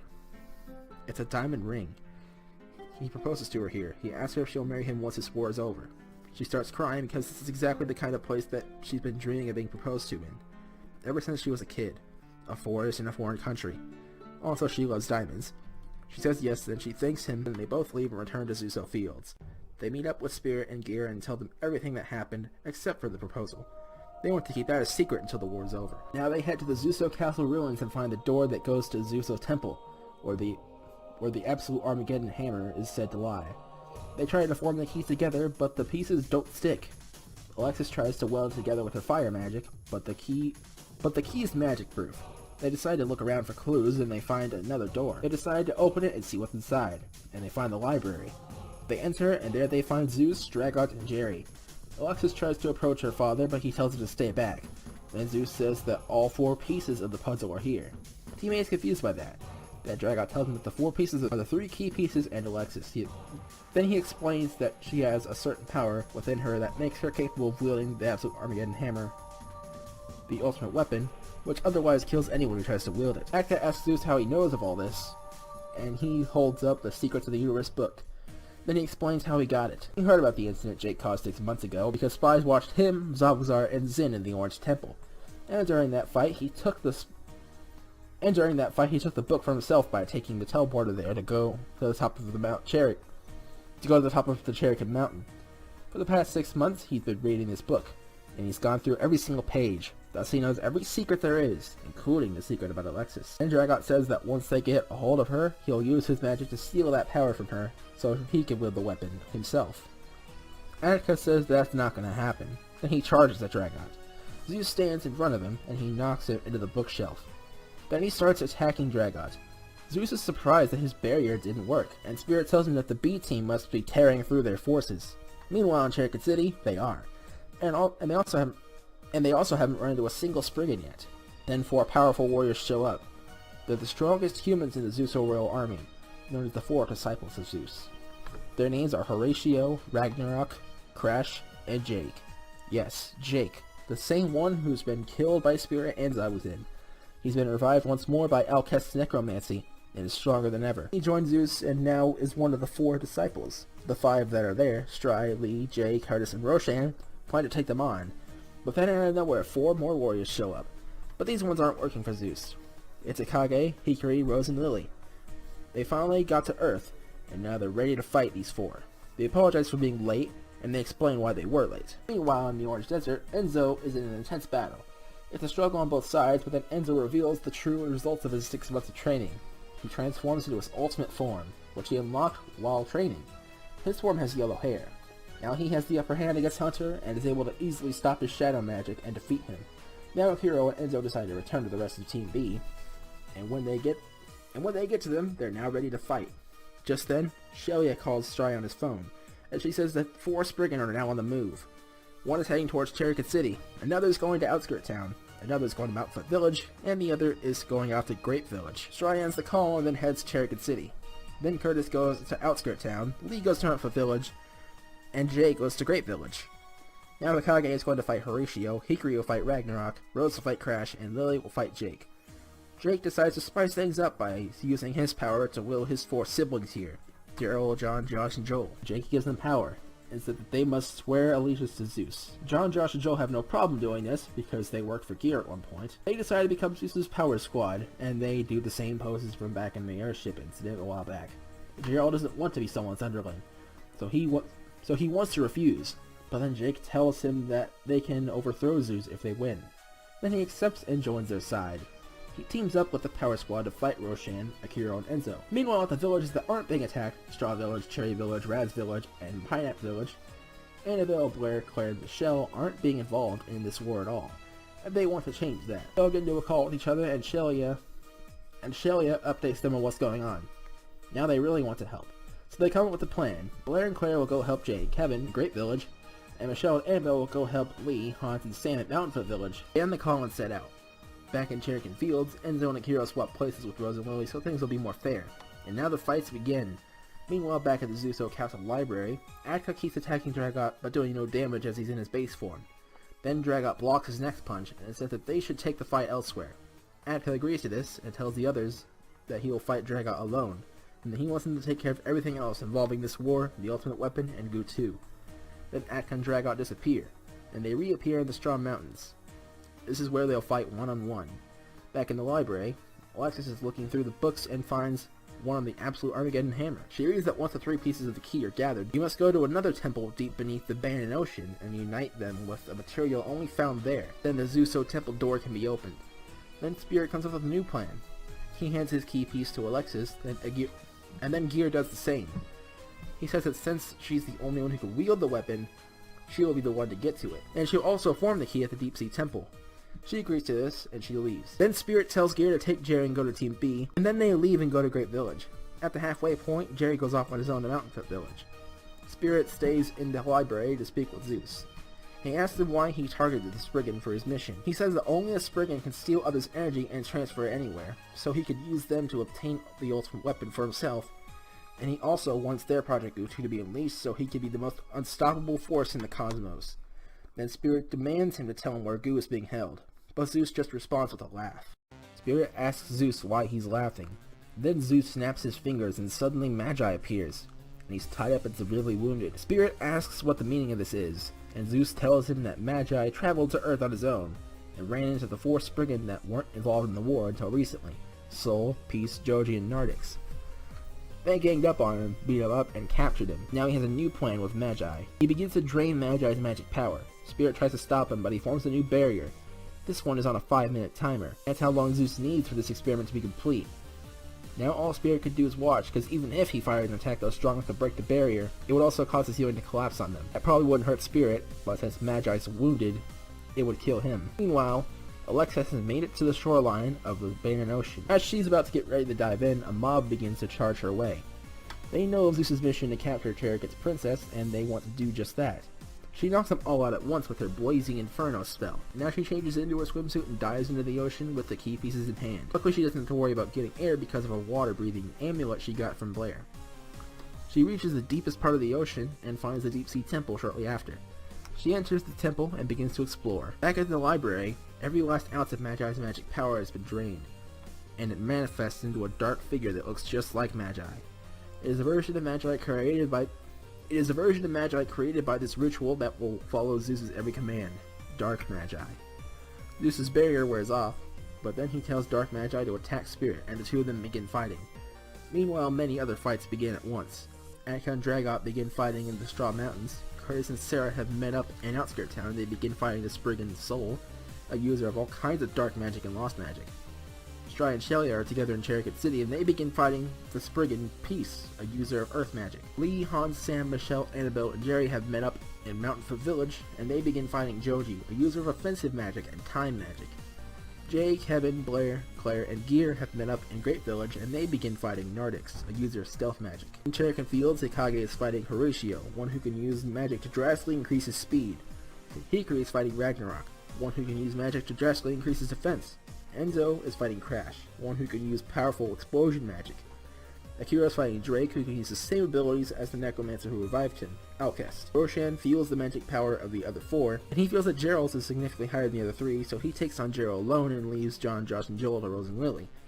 All 12 of these battles are very intense, and while they're going down, Alexis has made it to the deepest part of the Deep Sea Temple. There she finds Orponite, a type of metal from planet Orponite that somehow made it here. Its mysterious powers allow it to fuse any group of metals together, so she uses it to make the key whole once again. Now she just has to leave the temple and return to the Zuso temple entrance to unlock the door. When she gets back to the surface, her bag containing her clothes that she left on the beach are gone. She looks around and sees some thieves holding her bag running off towards Orange Village. They're the same thieves who stole her bag back when her and Akka were at the Orange Temple together. She decides to just blast them with fire, which sends them flying. When she goes back to check on her bag, however, it's burnt to a crisp. Only her clothes were in the bag, but now she has to walk around in the swimsuit. She begins to take a walk of shame back to the Zuso Castle ruins. And while she's doing that, a spaceship containing a familiar face lands near the ruins. Meanwhile, Silver Spirit is struggling in the battle against Dark Magi, and he has no idea why. Dark Magi is about to finish him off with a punch, but then someone blocks the attack. It's German. He's joined the fight now too because he wants to avenge the ones on his planet that Spriggan attacked. He's saved Spirit, and he sees why Spirit isn't doing well in the fight. Zeus has known the Alliance's plans all along, and he knew that it would eventually just be him and Spirit in the library. So when he first arrived there with Jerry, he drew an enchantment around the whole room that would slowly drain Spirit's energy specifically. He knew this plan and this enchantment thanks to the Secrets of the Universe book. German breaks the enchantment by stomping on the center point of it, Then he tells Spirit to take Magi and leave. Spirit grabs Magi, but before he leaves he asks Zeus once again where Goose being held. He tells him he can't remember. Then Spirit leaves with Magi and wishes German good luck. Then he decides to go where Atka is once he's recovered. Once he steps outside, Alexis shows up too with the key. He asks her why she's in a swimsuit, and she replies that she lost her bag and clothes on the way back. Then Spirit fires a small beam at her, and she's suddenly wearing a new set of clothes. With his magic, he could change anyone's set of clothes, even his own. Alexis thanks him for the new clothes. Then she notices that Spirit is exhausted and Magi is out of commission. So she picks up the bottle of miracle water that she left on the ground earlier, and she gives it to them. Now Spirit and Magi are back in action. Then Spirit notices the ring on Alexis' finger, and he asks about it. She says that she'll only say it if they swear to keep it a secret. They agree to. Then Alexis says that it's an engagement ring, and she's getting married to Atka after this war. Now Alexis, Spirit, and Magi set off for the Straw Mountains, where Atka is currently fighting the Dragot. Meanwhile, all these battles except for one are about to come to an end. Sol gives Curtis a bit of trouble at first with his many forbidden spells, but in the end Curtis won. Peace seems to overpower Stry at first by using the entire city as a weapon with his earth magic, but in the end Stry defeats him. Joji seems to give the Mountainfoot village team a lot of trouble at first with his time manipulation. In the end, however, Lee won the fight. At first, Jay and his group thought Nardix would be an easy opponent with all who was on his team, but then it turns out Nardix is the second strongest brigand, and his stealth magic isn't easy to deal with either. He gives Jay, Kevin, and Gear some trouble, but thanks to some support magic from Blair and Claire, Jay is able to defeat him. Herman turns his anger into power just like he did back in the tournament, and is able to destroy Dark Magi. He captures Zeus too, and he begins taking him back to Cherokee Castle. The reason why he knows what's going on already is that he stopped by Planet Eldon on the way to Earth, and Junior, who knows too thanks to Roshan, filled him in on the situation entirely. And now he's taking Zeus back to the castle because they have some questions for him. German's interference is something nobody expected, not even Zeus. Surprisingly, the battles on Cherokee Fields weren't particularly easy ones. The power of the Fountain of Wishes, which Zeus's empire abused to get stronger, is nearly limitless. Hikage has a hard time catching Horatio due to his speed, but Hikage wins in the end by firing blasts all around him. Hikari isn't doing much damage because he can't get past Ragnarok's overwhelming defense. But it gets broken thanks to Enzo. Enzo was fighting Crash but couldn't get close to him because of the explosions. But Enzo ends up being able to withstand them when he exerts his full power, and he knocks Crash into Ragnarok, causing Crash to explode. This explosion knocks out Crash and shatters Ragnarok's defenses, allowing Hikari to deliver the final blow. Kiro is dealing with a barrage of attacks from various weapons made from the Earth itself thanks to Jake's magic, but in the end, Akira won. Gerald, John, Josh, and Joel only used their magic offensively with no strategy involved, and as such, Roshan, Rose, and Lily defeat them easily. Now that all the battles except for Atka's are over, they all go to regroup at Cherokee City. But before Roshan leaves, he asks Jake why him and his siblings hate the world so much. Jake decides to tell him. He says that when they were all young, they lived in Zuso City. When they were kids, their parents were all taken away from them. Jake and Gerald's father was sent to war just to be killed, and their mother was killed by the beast Hawkus. John, Josh, and Joel's father was executed because he was against the idea of going to war, and their mother was put in jail for no reason, only for the prison to be reduced to rubble by the airship during the war. That airship, Cherokee's ultimate weapon, destroyed a lot during the war. Too much, in fact, which is why it was put away in a secret area after the war, only for Gear to discover it later. This airship's destruction in the war is also why Zeus sought it out, and obtained it by using the Fountain of Wishes, and had Dragot, his strongest ally, pilot the ship. After the war, the five of them lived together and had very rough lives for the next 7 years. They had no one to take care of them, so they could only get food by stealing it, and they had to drink from a lake. Every year, they went to the Fountain of Wishes. They wanted to use it to bring their parents back, but every time they were stopped by the Empire, who would always use it for selfish reasons. After those 7 years of hardship, they gave up on wishing their parents back. They took the secret teleporter in the temple to go to Cherokee, and there they started their lives anew. They all vowed to rule the world together someday, no matter what it took, because the world took everything away from them. John, Josh, and Joel stuck together, and Jake and Gerald went their separate ways. Ever since then, things haven't been any easier. Now they're back with a man who's been so cruel to them, because they just want power. The reason why Jake resurrected past villains, Gerald made Blair suffer, and John, Josh, and Joel joined forces with Gear, and used the same weapon that killed their mother, is because they're angry. Angry at the world for how much they've suffered. Roshan pities them and tells them that they could have sought out help long ago. And he says that one shouldn't treat hate with hate, but to always respond with kindness, for that is how someone truly lives a good life filled with happiness. Then he tells them that he never had parents either, and only lived on because of his friends that stayed by his side. And he tells them that if they have friends, they will be able to look past the darkness and see the light much more easily, because true friends will stick with you and make sure you're happy. Then Roshan tells the 5 men who are now in tears that he can help them find that light, because it's not too late. Roshan holds out his paw, and Jake is reaching out to it, until suddenly he loses his power and turns into stone. Roshan suspects that something happened with the necromancer who brought him back. Back at the Earth Temple, that is indeed the case. Outcast has been drained of his magic power by Foray, Boku, and Hunter, who showed up there to get him, but saw that he's still unconscious. So they decided to steal his power to power themselves up. Then Hunter picks him up and they head back to Cherokee. Roshan still heads back to the city with the other 4. Then when they get there, Roshan explains why they're with him. Now they're all there and waiting for Atka, Alexis, Spirit, Magi, and German. Spirit, Magi, and Alexis have been taking it easy and going slow on the way to Atka, so they're only at the part between the Cherokee Woods and Forest of Death. The Spriggan took the teleporter and are going as fast as they can, so they easily catch up to the others. Now they have to defeat these Spriggan once again, so Alexis fights Foray again, Spirit fights Boku again, and Magi fights Hunter. Meanwhile, Atka's fight hasn't been serious at all. They've just been warming up. Now, however, they finally decide to get serious. Atka powers up to his ultimate form and Dragot unleashes the full extent of his magic power. He reveals that he knows every spell there is. With this and his highly potent magic power in mind, it's no wonder he's feared across the cosmos as the second strongest wizard to have ever lived. It'll take Atka everything he's got to even hope to take this guy down. As the intense battle between Atka and Dragot kicks off, other battles are about to end. Alexis is able to defeat Foray once again, and Spirit has no trouble against Boku. Magi also uses his light magic to overpower Hunter and his shadow magic. These 3 Spriggan are defeated once again, and Outcast's magic power returns to him while he's still unconscious, causing Jake to come back once more. He senses his siblings at the castle, so he heads there as well. Then Alexis realizes that she completely forgot about retrieving the ultimate weapon of Zuso, so she rushes back to the ruins to get it. She takes a teleporter atop Cherokee Mountain so she doesn't have to navigate Terry Tundra and Terry Temple again, and she goes straight towards the ruins.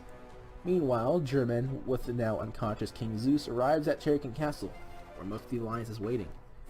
They hang him up on a wall with his arms and legs bound by magic-proof chains, and wait for him to wake up so they can interrogate him. Then Jake shows up and his 4 siblings greet him. Everyone there has already been healed at this point, so now Jake gets bathed in miracle water, and suddenly the dark aura surrounding him disappears. It turns out miracle water can make the undead living again, so now Jake's life is no longer tied to outcasts, and he can live a normal life now. Meanwhile, Atka is in a desperate struggle against Dragot, and he can't deal with his vast array of spells for long. He's able to hold his own, but if he gets tired, he's done for. Spirit and Magi decide to go back to the others as well, trusting that Atka can either win on his own or with Alexis' help. They arrive and get healed up, and then they wait for Zeus to wake up. Michelle asks if that punishment is too cruel for Zeus. Then Spirit remembers Atka and Magi being hung up the same way. Then he says that it's too good for him. Hans remembers his mother, and he agrees. Then Jake steps in and says that they shouldn't be doing this, because they were taught to treat hate with kindness. But then Spirit says that although that may be the case, there's some people that can't be reasoned with. Unlike the 6 of them in gear. In this case, measures like this are the only option. Then Roshan says that Spirit's right, and he assures them that they have no intentions of killing Zeus. Then he brings up that Zeus is responsible for the deaths of thousands, including their parents. So yes, he should be getting worse treatment than this, but he's not. Jake and the others understand now, and everyone continues to wait. Meanwhile, Alexis has made it back to the ruins, and finally uses the key to open the door. At last, she enters the Zuso temple, and begins to explore it. While that's happening, Atka's fight with Dragot continues. Things aren't looking too good for Atka. He hasn't done much damage to Dragot, and he's beginning to run out of stamina. Back at the Cherokee Castle, Zeus has woke up at last, and now, the interrogation begins. Alexis has made it to the end of Zuso Temple as well, and there she finds the ultimate weapon. She finds a teleporter that takes her straight to the Orange Temple, but it's only one way. Then she takes a teleporter to the top of Cherokee Mountain and begins to rush to Atka, with the hammer in hand. Back at the castle, Spirit asks Zeus why he wants to rule the world, and why he starts wars and kills people for no reason. He says that it's because it's Zephyr's will. A large amount of conflict and death can break his seal, and with Zephyr by his side, he can do anything he wants in the whole universe. This is why he wanted power. Spirit says that it's not going to happen. Then Zeus admits that things haven't gone according to plan, and his only hope left is Gutu. Then Spirit asks once again where Gutu is being held. He refuses to talk, so they have to take greater measures to get him to.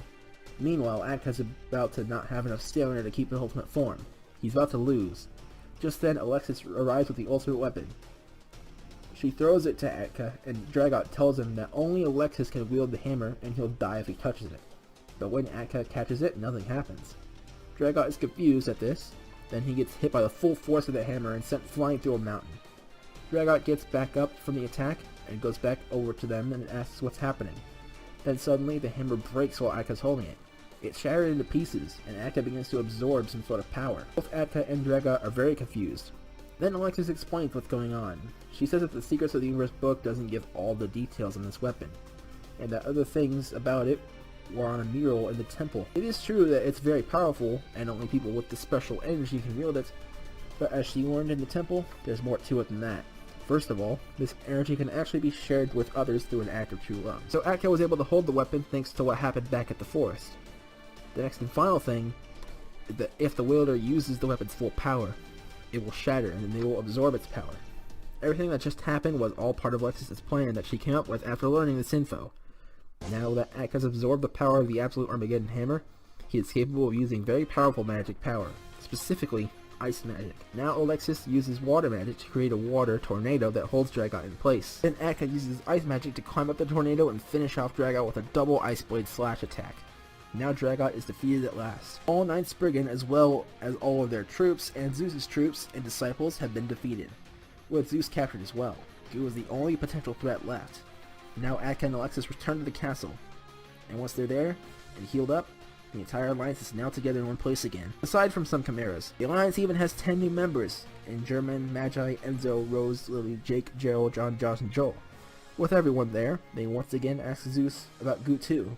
Finally, Zeus decides to talk. He says that he has a branch of his army stationed with Gu2 at Lunar Island. Lunar Island is a large island off the coast of the Rao Sea, and that is where the final phases of Project Gu are happening, and where the new Gu will be unleashed. Jerry knows of a passage that goes straight from the castle to the island. They decide to only send a few people there in case Zeus's army and the Spriggan return and invade the city. Atka, Alexis, Spirit, Magi, Gear, and German go to the Cherokee Temple and take a secret passage to Lunar Island, found at the end of the temple. Once they get to the island, the last of Zeus's army is there, and there's a big egg in the middle of the island, which is holding Gu. At this point, it's only a matter of time before Gu emerges from the egg. The 6 warriors all fight and defeat the entire Zeuso army branch there, then they try to stop Gu from being released, but they're too late. The new and improved Gu emerges from the egg, and now he's ready to attack. He doesn't seem to be much stronger than the old Gu though, strangely enough. He's still very weak, but then 12 pieces come off of him and fly off towards the mainland. These 12 pieces all catch the strongest members of the Zeuso Empire, the 3 disciples, Horatio, Ragnarok, and Crash, and the 9 Spriggan, Dragot, Beret, Boku, Outcast, Hunter, Joji, Soul, Peace, and Nardix. They're all brought up to Gu and then absorbed. Now he's really gotten stronger than anyone there. Now he'll truly be a threat. Zeus notices this and tells the Alliance that they failed. Then a massive army shows up outside the city. It's every last branch of Zeus's army except for the Lunar Island branch, and including the Dark Spirit Grunts, all in one spot. Now all of the Alliance members who are currently on Earth alongside the Cherokee Royal Army take on this massive army. And they let Zeus hanging inside the castle while that's happening. While that's happening, Gu fires a blast at the island and it creates a massive explosion. Atka and the others take no damage because Spirit formed a barrier around them, but all the unconscious soldiers were killed by the blast. Atka attacks Gu, and now the battle begins. Gu is able to give them all a hard time, and the battle is a desperate struggle for all of them. Where the battle against the army is happening, Roshan decides to withdraw and fly towards Lunar Island to help the others. On the island, the battle's gone on for quite some time, and Gu seems to have the upper hand. Gu knocks Atka to the ground and is about to stab him, but then Roshan flies in at Mach speed and knocks Gu away. This kind of turnaround is exactly what they needed, and now they all led a series of coordinated attacks on Gu, and Atka ends it with the Bane of Darkness blast towards the Earth. Gu ends up deep underground and fires a blast towards Earth's core. Then he flies back up. The ground starts shaking because the core's been damaged, and now Earth is about to explode. Gu tries to blame it on Atka, but Roshan assures him that he's lying. This Gu has DNA from every past hero and villain, including his old self, so he immediately realizes that Roshan used his sixth sense as a chimera to know this. Everyone on the island has suddenly lost hope once they realize that Earth is about to explode. Everyone outside of Cherokee City is confused at the shaking. Buildings in the different cities, towns, and villages start to crumble now too. Earth is mere minutes from exploding now. Spirit reminds Roshan that he had a backup plan in case something like this happened. Then Roshan uses his telepathy, magic ability that him and the other chimeras learned from training with Eldritch for 6 months, to contact Godi, the one who's waiting at Eldon's Fountain of Wishes. He tells him that things have gone bad and that he needs to use a wish to get everyone on Earth to Eldon. Then Spirit tells him that it'll be everyone except him and Goo, because he wants to stay behind and make sure Goo gets destroyed. He assures them that he can survive in the vacuum of space, so with that and his barrier magic, he'll be able to destroy Goo. Goo has just been laughing this whole time because blowing up the planet and killing everyone has been his plan all along. Then he hears Roshan and Spirit talking and suspects that they're up to something, so he begins to charge at them. Before he can attack them though, Atka freezes him. Then Ghoti makes the wish. Zeus already died from falling debris, however, so he wouldn't have been teleported anyway. Everyone is now on Elden except for Spirit and Goo. Earth explodes and Spirit uses a barrier to survive it. Goo gets hit head on, but he regenerates once it's over, and now he's back for more. Silver Spirit and the weakened Goo begin to fight in outer space. Meanwhile, everyone is now in one place. This is their army hears of their leader's death and they all surrender, even the Dark Spirits. And they say that they were just following orders. Roshan confirms that they're right. Then they see that they're just outside the great city of Elden. Junior goes over to greet everyone, and he tells them that every civilian from Earth is already in the city. Everyone else enters as well. It's quite crowded, but they decide to stay there until they get word from the Spirit that Goo has been destroyed. Then they'll make another wish to restore Earth, then another wish to teleport everyone back to Earth. Atka heads out to see the sights, but then Ghoti crashes into the city wall. Atka helps him back on his feet and asks him what happened. Ghoti replies, "It's him." Atka asks Ghoti who him is. Then Ghoti says that while he was still standing in front of the Fountain of Wishes, someone appeared and sent him flying towards the city wall.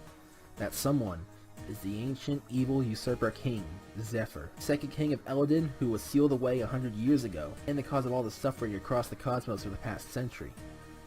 He has somehow returned, and now he's somehow regained his full strength, and he plans to continue what he started over a century ago.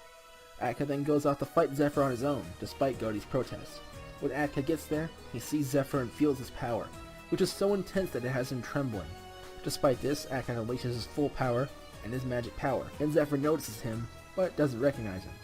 Then Atka introduces himself and says that his two sons have been defeated. Zephyr doesn't seem to care, but he does acknowledge Atka's strength and he challenges him. Atka creates an ice Calibus with his magic, and Zephyr recognizes the blade. The Calibus was a blade that he created to convert life force into energy, and he handed it off to Zin. Then eventually Zin handed it off to Holorim. Atka then attacks Zephyr with the blade, but Zephyr blocks all the attacks and beats up Atka. Atka falls to the ground and is back in his base form. He stands no chance against Zephyr's overwhelming power. Then Zephyr comes down and breaks Atka's legs, but he's not done yet. He's about to finish Atka off until he gets interrupted by 6 warriors who learned about the situation from Ghoti and decided to intervene. Dry, Lee, Jay, Akiro, Curtis, and Enzo. Alexis fall behind them and they decide to distract Zephyr while Alexis takes the now injured and unconscious Atka as well as Ghoti to the infirmary, and they come up with a plan to defeat Zephyr. Alexis takes them there, and now everyone sits in there to watch over the injured and come up with a new plan. Gear begins to get angry at Atka for being too reckless, then Alexis defends him saying that he was trying to protect everyone and he was being brave, but then Gear says that there's a difference between being brave and being an idiot. This makes Alexis more mad, and the two start arguing. Blair stops their fight, saying that there's no time to fight amongst each other, but the time to think of a way to defeat Zephyr. Now they all think of how they can use their abilities and teamwork to defeat Zephyr. Meanwhile, even the 6 orphans working together isn't enough to stop Zephyr. He's about to strike Curtis down, but someone blocks his attack. It's Spirit. Back where Earth was, Spirit and Goo began to fight while jumping around on all the rocks. Because Goo was weakened, Silver Spirit won the battle and started to fly towards Elden. It took him a while without a ship, but now he's finally here and ready to fight Zephyr. Even Spirit's strongest attacks don't put a scratch on him, and Spirit starts to get mad. He begins to charge towards Zephyr, but Zephyr fires a beam that cuts him in half. Spirit, now in 2, falls to the ground and goes unconscious. The 6 Orpheus begin to attack even more fiercely now, as Stry unleashes his lightning magic. Kevin arrives on the scene and sees what's happening. Stry tells him to leave, so he takes Spirit's body and heads back to the infirmary. Zephyr tells the 6 of them that they're very different from the Orpheus in his time. They were savage, weak, and couldn't use magic to save their lives. Yet these 7 are much nicer and stronger, and 2 of them can use magic. He also notices that 5 of them are merely half-breeds, being half-human, and says that in his time, one Orpheus was kind unlike the rest and went to Earth. Unlike Curtis and Enzo though, he never revealed that he wasn't human. He never had children there with the humans either. His name was Lar, and he was friends with Cherrikin's first king, Jordan Cherrikin. Lar was also the first chief of the Royal Guard. They had their positions for a long time, but eventually they retired. Jordan made his son, Aros Cherrikin, the new king. Lar made another friend of his, the second chief, Larry Brostow. This is all that Zephyr knows, but meanwhile, Jerry and Eldis tell the entire story. Aros would eventually make his son, Jerry Cherrikin, the third king. Larry would eventually make his son, Jacob Brostow, the third chief. Early on in Jerry's reign, Zuso and his kingdom went to war with the Cherokee kingdom, and Jacob died in that war, making his only child, Shelia Brosto, the 4th chief of the Royal Guard, even though she was very young at the time. Because of this, Shelia has always been very strong. When she was only 15 years old, she went on a mission to infiltrate the country of Zuso and spy on Zeus and his army for 5 years to see if he's up to anything, then return with the information. She had no useful info when she returned, though, as Zeus caught onto her plan and kept things hidden. That's the story of Earth's kingdoms, but it goes much deeper than that. Strahd and the others had no idea that there was an Orpinus on Earth long before them. When Elvis was about to continue, Kevin walks in with Spirit. Spirit is immediately placed on a bed. His condition is terrible and he's fading fast, but he can still be saved. He can be put back together if Eldis, Blair, and Clara all use the strongest healing spells on him. They do just that, and Spirit is saved, but he's still unconscious. He has come up with a plan, but he decides to wait until Atka, Spirit, and Goldie wake up and put it into action. While they wait, the 6 Orpinus are still fighting Zephyr, and everyone at the infirmary decides to share their stories. With this, the entire story so far is told. It all started well over 100 years ago, in the year 660, when Chimerus Eldin became the first ever king on the planet. He was accompanied by the very skilled wizard, Zephyr Barris. However, Zephyr would soon betray his king. Over the years, he murdered 2 female chimeras who were close to him, Everly and Starlight.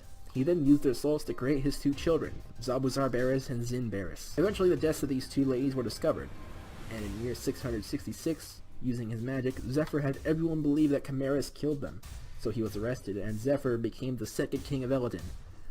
He ruled for 20 years while also raising his children to become ruthless tyrants just like him. After those 20 years, in year 686, 3 mages used a spell called Finalis to seal the king away, at the cost of their lives. On that same day, Zin went to Planet Dark to conquer it, turning the once peaceful race into an evil army. He also drove the Spriggan to near extinction because he saw them as a threat. Only 10 Spriggan never faced his wrath: Dragot, Foray, Boku, Alcest, Hunter, Joji, Nardix, Soul, Peace, and Magi. Also on that same day, Zabazar went to the Demon Realm to conquer it, becoming the Demon King. During Zin's reign, he attacked several planets, including Orpini in year 710. However, the planet's king at the time, Atlas Orpini, joined them just so his race would be spared. This alliance continued through several years of his son Orpino's reign.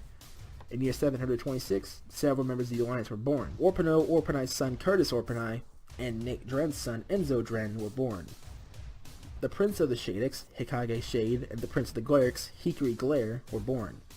The Chimeras Roshan Dynex, Junior Skyer, Wormlet Aderi, Raihi Axon, White Skyer, Leon Skyer, Oppo Mudeno, Yerzis, and Eldis' younger son, Cowie Eladin, were also born. Finally, Eldis' older son, Godi Eladin, was born. 5 years later, in year 731, Curtis and Enzo were banished. Also, Halloran's branch of the evil Dark Spirit army attacked planet Neutronia, so Hokage and Hikari escaped. Eldis had feared that his planet would be attacked next. He wanted the children who were sent to Earth to be protected, so he sent 5 chimeras off to Earth, including his oldest son, Godi. Several years earlier, in year 700, Zin's first son, Halloran Barris, was born, and Chimerus Eldin passed away at 100 years old. Then his son, Eldis Eladin, became the 3rd king of Eladin at only 10 years old. A few days after Zephyr was born, in year 620, his brother Sam Barris was born. 5 years later, in year 625, Sam proved to be too light-hearted for Zephyr, so he used his magic to seal him in a crystal. In year 700, Eldis discovered the crystal and freed Sam from it.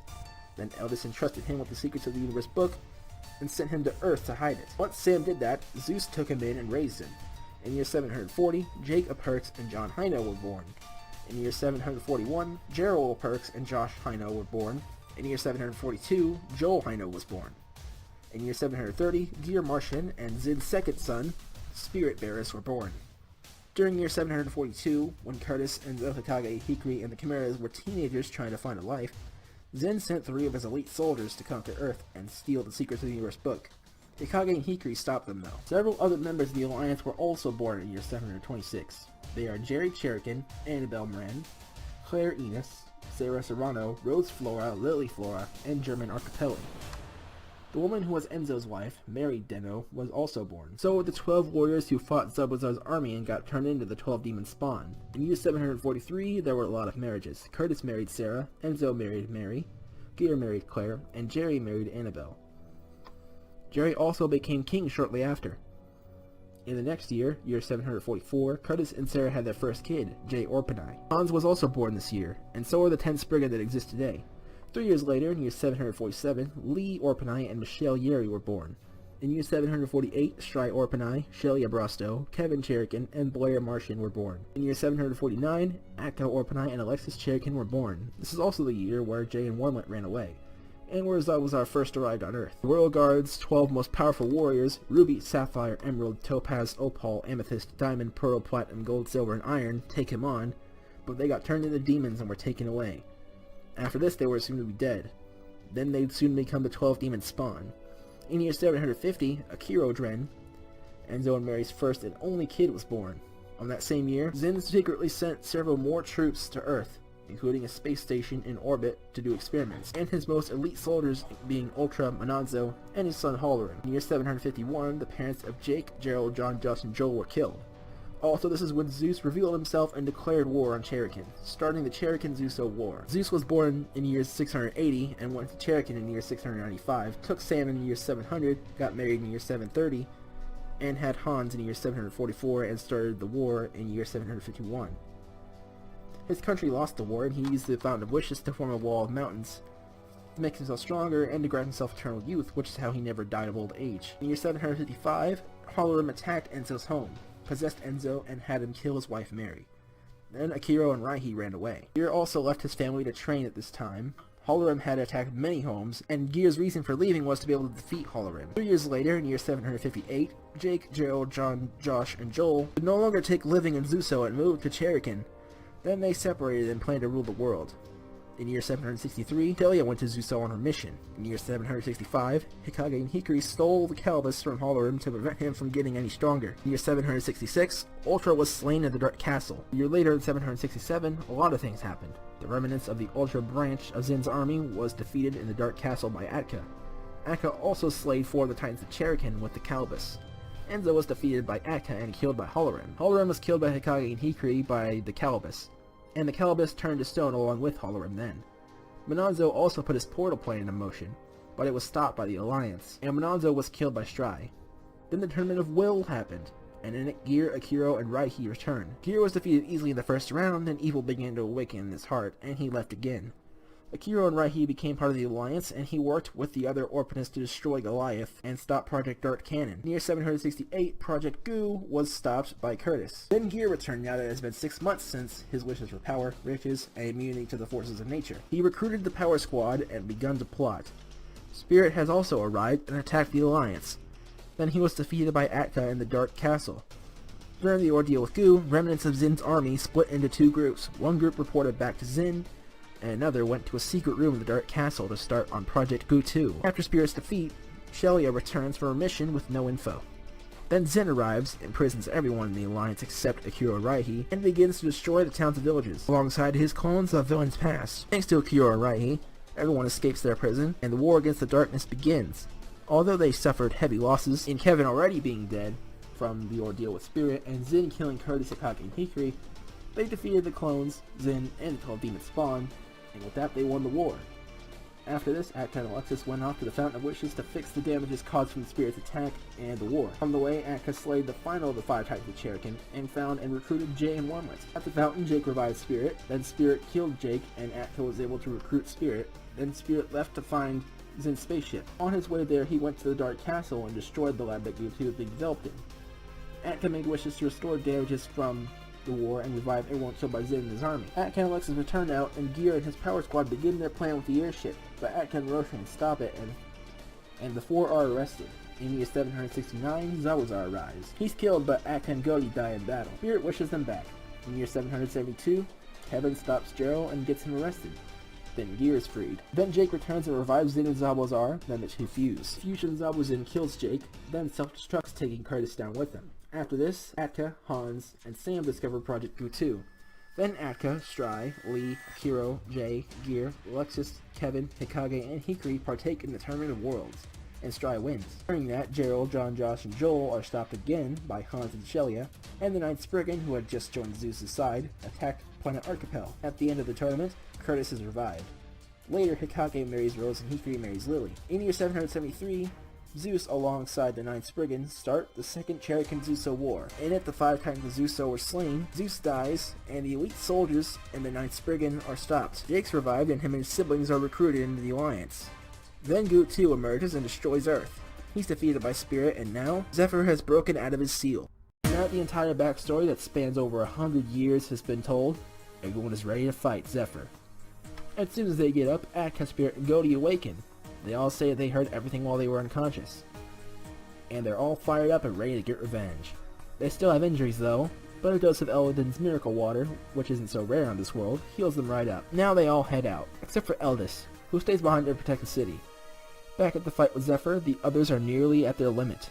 Curtis decides to ask Zephyr how he escaped from the seal, and he decides to tell him. His seal was powered by positive energy, so if enough negative energy surrounds the seal, he can break it. Malicious acts produce negative energy, which spreads across the universe. If a lot of acts of malice occur at once, it could significantly weaken Zephyr's seal. He had hoped that his 2 children would commit the atrocities necessary to weaken the seal, but that ended up not happening. Fortunately for Zephyr, Zeus would do just that. He turned the Spriggan against their king, lied several times, captured and threatened Jerry, tried to take his daughter, started a war, threatened his own soldiers, weakened Spirit, tortured Magi, and helped unleash Goo 2, all within a short period of time. Then Goo killed Grunt's soldiers, absorbed the Spriggan and the elite soldiers, and blew up a planet. All that was more than anyone else has done in such a short amount of time. The negative energy from all these acts built up until Zephyr's seal became weak enough for him to break free. Now that he's explained himself, he's ready to finish them off. When he's about to strike, he suddenly stops, and he can't move. Blair and Claire used paralysis magic on him. Now is everyone's chance to strike. Shelia goes up to Stry and gives him Miracle Water. Michelle does the same thing for Lee, and Sarah does the same for Curtis. Then they give Miracle Water to Jay, Akiro, and Enzo as well. Now everyone fires a full power attack at Zephyr. They think they did good, but they barely left a scratch. Everyone decides to attack in their own way, but Zephyr is able to knock him down. Atka and Alexis do a coordinated attack, and some of the others join in, but they're all still beaten up. Zephyr's power is truly incredible. In fact, he's as strong as the entire Alliance put together. None of them seem to have a chance of winning, despite their greatest efforts. Zephyr prepares a powerful blast, but then Spirit gets behind him and gets him in a lock. Then he tells Atka to use his strongest ice attack. Then he tells Zephyr not to underestimate anyone, not even his own grandson. Atka gets his attack ready, but then Zephyr is able to fire a blast through Spirit's gut. Spirit falls to the ground. Atka, angry at Zephyr, tries to use his attack anyway, but he missed and gets knocked to the ground. Spirit is tired of being knocked around by Zephyr and begins to power up. Then starts glowing. Magi then seems surprised, then says that Spirit is hitting a legendary form. Then Spirit stops glowing, then appears to have a platinum-like body, and is much stronger than his solar form. Magi says that this is the Platinum Spirit, an ultra-legendary form that's always been spoken of in legends but has never been seen in history. It's 20 times stronger than the silver form. Now Spirit is ready to continue fighting, and he takes Zephyr head on. He does better than before, but even with the others' help he still has trouble. Everyone's refusing to give up though, especially Atka because he made a promise to Alexis. Zephyr doesn't take too kindly to this, so he decides to use his magic to summon life forms to fight for him. The first 4 are his 4 children. 2 of them are Zin and Zabuzar. He's revived them once more using his magic. The other 2 of those 4 are his newest creations. There's Zenith. He's a master of sound magic. Then there's Zouta. She's a master of illusion magic. He summons 10 other life forms as well, and they're all the revived beasts, the 5 Titans of Cherokee and the 5 Titans of Zuso. Infernobra, Orphelius, Megascale, Gigarachnid, Shadelogia, Zeusorm, Carnaros, Scorpionix, Gorilme, and Hawkus. Zin and Zabuzar fuse into Zawuzin once more, and they try to fight Zephyr, but he pushes them all back and says that if they want a shot at him, they have to take down the Alliance first. Then he uses a spell on Zawuzin that prevents the fusion from wearing off and prevents it from harming their body. And one more foe arrives. It's Goo. He never died from the battle with Spirit, so he's back for more now, and back at full strength. He was created to serve Zephyr, so he'll follow Zephyr's every command. Now there's 14 powerful foes to face. The Titans are stronger than before thanks to Zephyr's power, and Zephyr leaves them all to fight it out while he goes to the city. But then Eldis stops him and tells everyone that he'll hold them off while they defeat these enemies. And suddenly there's a massive fire at the city, and Infernova suddenly appears there and is attacking it. Zorta used her illusion magic to have everyone think that none of the Titans moved, but really they're all on the move now, and Infernova is attacking the great city of Eladin. The others have all scattered around the area. The 3 children of Zephyr and Goo are all still there. Everyone decides to split up and take down these foes. Curtis wants revenge against Zabuzin for killing him, so he takes him on. Spirit wants to destroy Goo for good now with his new platinum form, and this is the perfect opportunity for him to properly test out his new form, so he takes Goo on. Stry decides to take on Zenith, Atka decides to take on Zoruta, but then Shade Logia swoops down and grabs him, so Atka's fighting Shade Logia now. Alexis decides to fight her instead, and Shelly tags along with her. Roshan, Junior, Goaty, Wormlet, and Raihi go to the city to stop Infernobra's attack. Jake, Gerald, John, Josh, and Joel go to fight Zeus Storm. Lee and Jay go to fight Megascale. Michelle follows them. Akiro and Enzo go to fight Morphelius, who has escaped into the lake. German and Gear go to fight Gigarachnid. Kage and Rose go together to fight Carneros, and Hikari and Lily go together to fight Corvilne. Since Magi is the only one out of all of them that can fly on his own, he pursues Honkus. Claire flies after them on a broom, and then Blair and Kevin fly after them together on a broom. And everyone else, Sarah, Hans, Sam, Jerry, and Annabelle go to fight Scorpionix. Even with him being toughened by 6 months of training and all the battles in this war so far, Curtis still isn't as strong as Zabuzin, but he's not doing bad now like everyone did in their previous fight. The Chimeras can't seem to lay a finger on Infernobra, but they did succeed in stopping his attack. Spirit and Goo are evenly matched now, and in this fight, Spirit wants to do more than just destroy Goo. Now he also wants to free the others who Goo has absorbed, because if he kills the Spriggan along with Goo, he'll just be following in his father's footsteps. Zenith is able to channel every sound into power, due to his sensitive hearing. He pretty much has unlimited power and an endless source of weapons he can use against Stry. Stry has a hard time against this foe. Zoruta is able to use her illusions in all sorts of ways. She uses it to have Alexis attack Shelia when she thought she was attacking her opponent. Then Alexis charges again, but then stops thinking she'll hit Shelia again, but this time there was no illusion, and Zoruta throws them both into each other. Her power comes from more than just her illusions, but also the mind game she could play with them. This will not be an easy fight by any means. Atka finally gets out of Shade Logia's hold, but in doing so falls down a ravine. The river down there takes him into a cave, and then that leads out into the same lake that Akiro and Enzo are fighting Morphelius in. They have no idea how to fight that beast because of its electric attacks in the water. Atka blasts himself up to the dragon and tries to punch it, but it dodges it and he's about to fall down again. But he saves himself by creating an ice pillar from the lake. He says that the tundra was a better place to fight than this, and he knows that this battle won't be an easy one. From the pillar, he jumps back to land, and he gets ready to continue. The 5 siblings don't have too tough of a time against Zeus Storm. Thanks to Jake's alchemy, they're actually able to put this beast on the ropes. Lee and Michelle do quite a bit of damage to Megascale, and with Jake's support, they're doing well. German and Gear can't seem to catch Gigarachnid thanks with speed in its webs. As if things couldn't get any worse, Gigarachnid lays a bunch of eggs, and they all hatch into tiny Gigarachnids, or mini-rachnids. Now they have a lot to deal with. Sarah, Hans, Sam, Jerry, and Annabelle are battling Scorpionix, and the battle isn't going anywhere. They can't seem to do any damage to this beast. Hikage has formed a very close bond with his wife, and it's evident in battle. Hikage and Rose's attacks are perfectly coordinated, and they're doing very well against Carneros.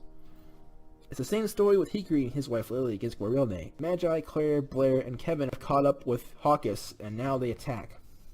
Magi can attack as he pleases, but Kevin only can by jumping from the broom. Blair and Claire can't get too close to Hawkus because if their brooms are destroyed, they'll fall. They can't attack from afar either because broom flying slowly drains magic power, and if they run out of magic, they'll fall. So the role they play is catching Kevin if he falls. Unless Magi carries his fight, it won't be an easy one. Eldis has done a good job holding off Zephyr, but Zephyr has had enough of him. He knocks him to the ground at full power and begins to charge with a powerful blast. Curtis sees this and stops fighting. He tries to save Eldis because Eldis revived him, but Zabuzin stops him. Eldis says that he knew he would die once he challenged Zephyr, and that he's accepted his fate. He tells Curtis that they must all live for his sake. Spirit and Stride try to save him, but they're held back by Goo and Zenith. Eldis says that he doesn't mind sacrificing his old soul for the younger generation to thrive. Then Zephyr fires a blast, and it hits Eldis. Eldis is completely obliterated from the blast. This makes Curtis very angry because he couldn't save the one who saved him, and he begins to power up. Stride yells out as well because he feels useless, and Zephyr starts to laugh. Zenith's ears begin to hurt from all the noise, and Shelia sees this and strikes him down. Zenith gets knocked out, and now Stride's opponent is defeated. He joins in the battle with Alexis and Shelia against Zoruta, and they all get caught in an illusion. It is one where all their friends die in battle, and Zoruta transforms into a giant beast. The illusion has them paralyzed, but then suddenly Curtis finished powering up, and a massive amount of power is unleashed. The wave of power breaks the illusion spell, and now Stry, Shelia, and Alexis are back in the game. Curtis is a lot more powerful now, and he charges towards Zabuzin. Curtis attacks Zabuzin at full power, and he's sent flying into a mountain, then defuses. Zin and Zabuzar are knocked out, and now Curtis begins to charge towards Zephyr. Just then, Curtis gets knocked back by something. It's some sort of robot. Goo knows this being, and its name is Dominion. This was the final project created by Zin's army before they were completely wiped out. Zin's army had a lot of projects. First, there was Project Dark Cannon. It started on the same year as the Chirrikidzuso War. The Dark Cannon was a device that could turn anything into a powerful, savage beast.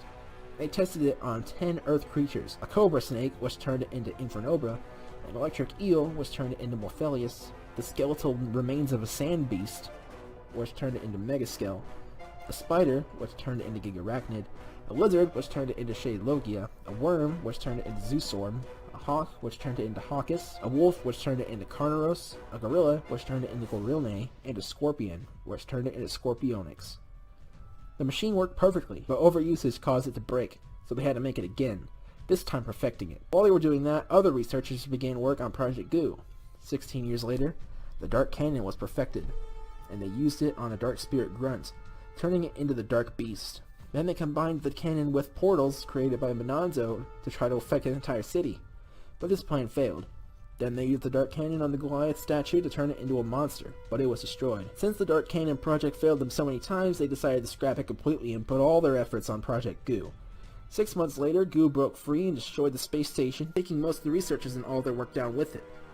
Goo was destroyed shortly after, and then the researchers who weren't on the station when it was destroyed went to the lab in the Dark Castle and started work on Project Goo 2. The lab was destroyed a bit later, but most of the work was taken back to Planet Dark. At that time, some of the researchers didn't want to continue on remaking Goo after what happened with the original, so they went on to start on their final project, Project Dominion.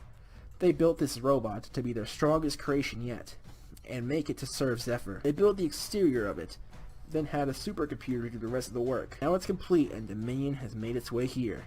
Now it's ready to fight and Curtis takes it on. Meanwhile, Stry and Shelia have the advantage against Zorota now that her illusion is broken, and with support from Alexis, they're able to work together to defeat Zorota at last.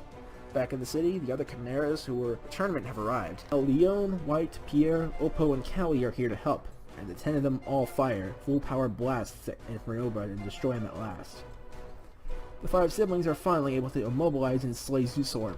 Lee, Jay, and Michelle finally finish off and slay Megaskel. German turns into his giant form once again and takes on Gigarachnid by himself, while Gear takes on all the mini-Rachnids. Once they knew what they were doing, they were able to quickly turn the tables and slay their opponents.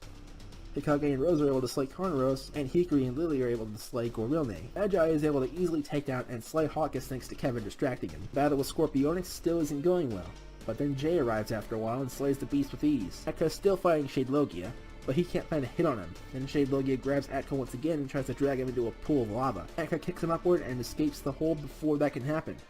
Then he jumps up and strikes him with his new strongest magic technique, the Atomic Ice Hammer. This launches the dragon downward at an incredible speed, and he lands on top of Morpheus. Morpheus dies from the impact, and Shade Logia dies from that and being shocked by Morpheus. Now all 10 Titans have been slain, and all of Zephyr's children are down for the count. All that remain are Goo, Dominion, and Zephyr himself. Now everyone is back on the main battlefield, except for the Chimeras who stayed in the city to be sure everyone's okay, and to come up with a plan to finally stop Zephyr once and for all. Sam went off to join them as well. Spirit and Goo fire the strongest blasts, and Spirit wins the struggle. Then he cuts Goo into pieces. Goo regenerates, but he's lost a lot of power. Then he explodes again, and out comes the 12 warriors that he absorbed. Dragot, Foray, Boku, Alcest, Hunter, Joji, Soul, Peace, Nardix, Horatio, Ragnarok, and Crash. They're all still unconscious. Then Spirit fires one more blast at Goo, destroying him for good. The fight between Curtis and Dominion is still going on, but then Dominion suddenly stops and says, "Preparation complete." Then he says, "Now Doomsday is at hand." Then his power skyrockets, and he charges up a powerful laser. Once it's fully charged, he fires it at Zephyr, to everyone's confusion. Then he reveals to them that he's been on their side the entire time. When he was created, his creators did intend to have him serve Zephyr, but leaving his programming entirely to a supercomputer led to some unforeseen problems. Instead of being programmed to serve Zephyr, Dominion instead wishes to kill Zephyr due to a bug in the code. He still fought Curtis though for 2 reasons. First of all, he wanted to hit Zephyr with his most powerful attack, the Doomsday. Since Dominion had just left the lab he was being worked on in, he had to get into a serious fight to get him going, and once he did, he'd have the power to use Doomsday. And the second reason is that he wanted to hit Zephyr with the element of surprise, and the best way to do that was to pretend to be on his side. Then the smoke clears, and Zephyr is still alive. He admits that he actually was caught off guard. His Chimera's sixth sense couldn't detect that Dominion was deceiving him, because he's a robot. and the Sixth Sense only applies to organic life forms. Zephyr is angry now, and he says that he's going to send Dominion to the scrap heap. He fires a blast towards Dominion, and Dominion blocks it. And Dominion says that he knew this would happen once he challenged Zephyr, and that he's willing to die as long as his wish is fulfilled. Then he says that it's up to the Alliance to kill Zephyr once and for all. Then Zephyr unleashes more power, overpowering and destroying Dominion. Now everyone is angry at Zephyr for killing Eldest and their new ally. They all attack him at once, and a fierce battle begins. Despite their best efforts, after a long battle they all barely do any damage and are battered and beaten. But they can all still stand, so they keep fighting. Then Zephyr's had enough, so he prepares a full power blast. This blast is capable of destroying the planet and then some. He throws it down towards Atka, and then Spirit jumps in front of him and catches the blast. Using his full power, he's able to gain control of the blast. He throws the blast back at Zephyr, but Zephyr cancels it out. Then Zephyr reveals to them how he regained his full power so quickly. He shows them 12 crystals, all with the souls and bodies of 12 warriors who were turned into the 12 demon spawn. These crystals are what's been powering Zephyr. Shortly before his seal broke, he was conscious, and he sensed 12 lost souls throughout the cosmos. He brought them and their bodies to him and turned them into crystals that would supply him with energy that let him fight at full strength as soon as he broke out of his seal. If these crystals are broken, the 12 warriors will be back in their bodies at last. And it's possible that Zephyr will be weakened as well.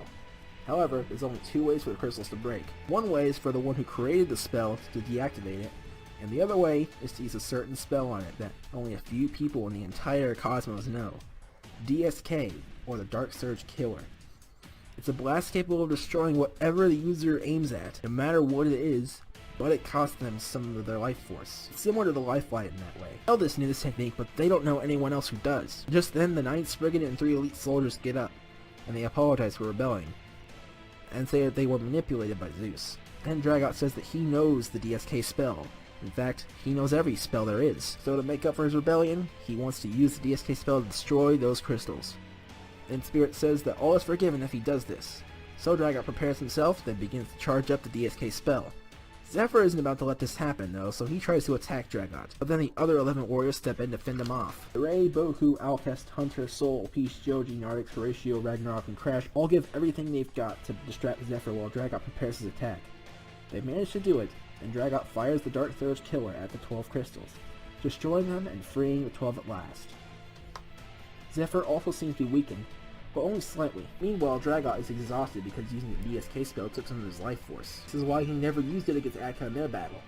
Also, everyone is exhausted from fighting Zephyr, and the 12 are unconscious. And the Chimeras are still away. There's still no one who can stand up to Zephyr. Everyone who could transform is back in their base form, except for Atka, who barely has enough strength to keep his warrior form. Zephyr prepares another full power blast, and this time no one can stop it. But if they don't, Planet Illidan, the entire Alliance, and all of the Earthlings and Chimeras will be destroyed, so they have to at least try. They decide to all hold hands and land Atka their strength. Together they form a circle, and Atka receives all the energy that the others can spare. He powers up to his ultimate form and prepares a full power blast. He fires his strongest Bane of Darkness beam ever at Zephyr's blast, and the struggle begins. Atka holds his own against Zephyr's blast for quite some time, and it seems like he's gonna win, but then Zephyr becomes fully awakened, and he unleashes his unrestrained power against Atka, pushing back his blast and winning the struggle. Atka lost, and the blast crashes down on him, and an explosion envelops everyone. It's over. Zephyr won. But then suddenly, the explosion vanished. Also, no one is more injured than they were before, except for Atka, who's taken quite a beating and lost his shirt. Also, Spirit's too weak to restore it. No one, not even Zephyr, knows what happened. And it has Zephyr mad. Then a mysterious, never-before-seen warrior shows up with incredible power that rivals Zephyr's. He looks and sounds like Roshan Jr. put together, and he introduces himself as Runir, the fusion between Roshan and Jr. This is the result of the plan that the Chimeras came up with. They had the two strongest of their race, Roshan and Jr., use the Soul Link to fuse and fight Zephyr. After they learned the technique and fused, they transformed to become even stronger, then went to join the fight. Once they got there, they used their power to cancel out Zephyr's blast, which is how everyone was saved. Runir challenges Zephyr to a fight, and the two begin to clash. Atka joins in too because he still has some fight left in him. The other 9 Chimeras arrive on the scene, and they tell them that everyone is safe, Roshan Jr. perfected the Soul Link so their fusion is as strong as it can be, and that Eldest is still alive.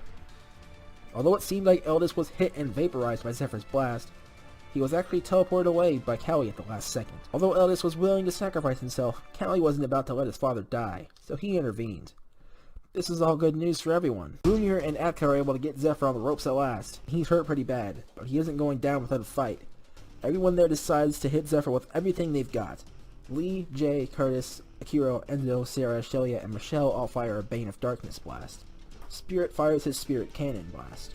Magi uses his Purgatory Blitz spell.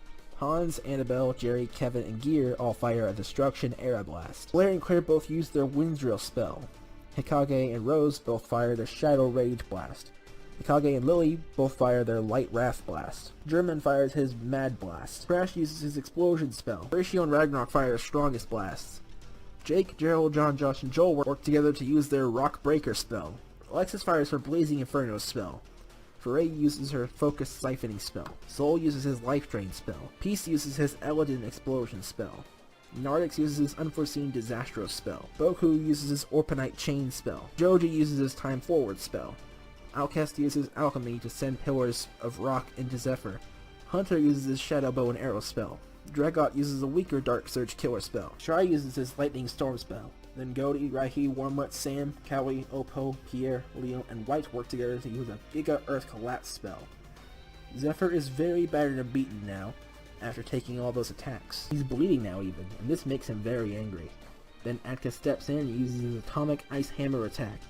Then he follows it up with a double Ice Blade Slash. These two attacks are the same ones he used to finish off Shade Logia and Dragot. Now everyone's completely exhausted, but Zephyr isn't doing well either. So Hrungnir is the only one who can finish him off.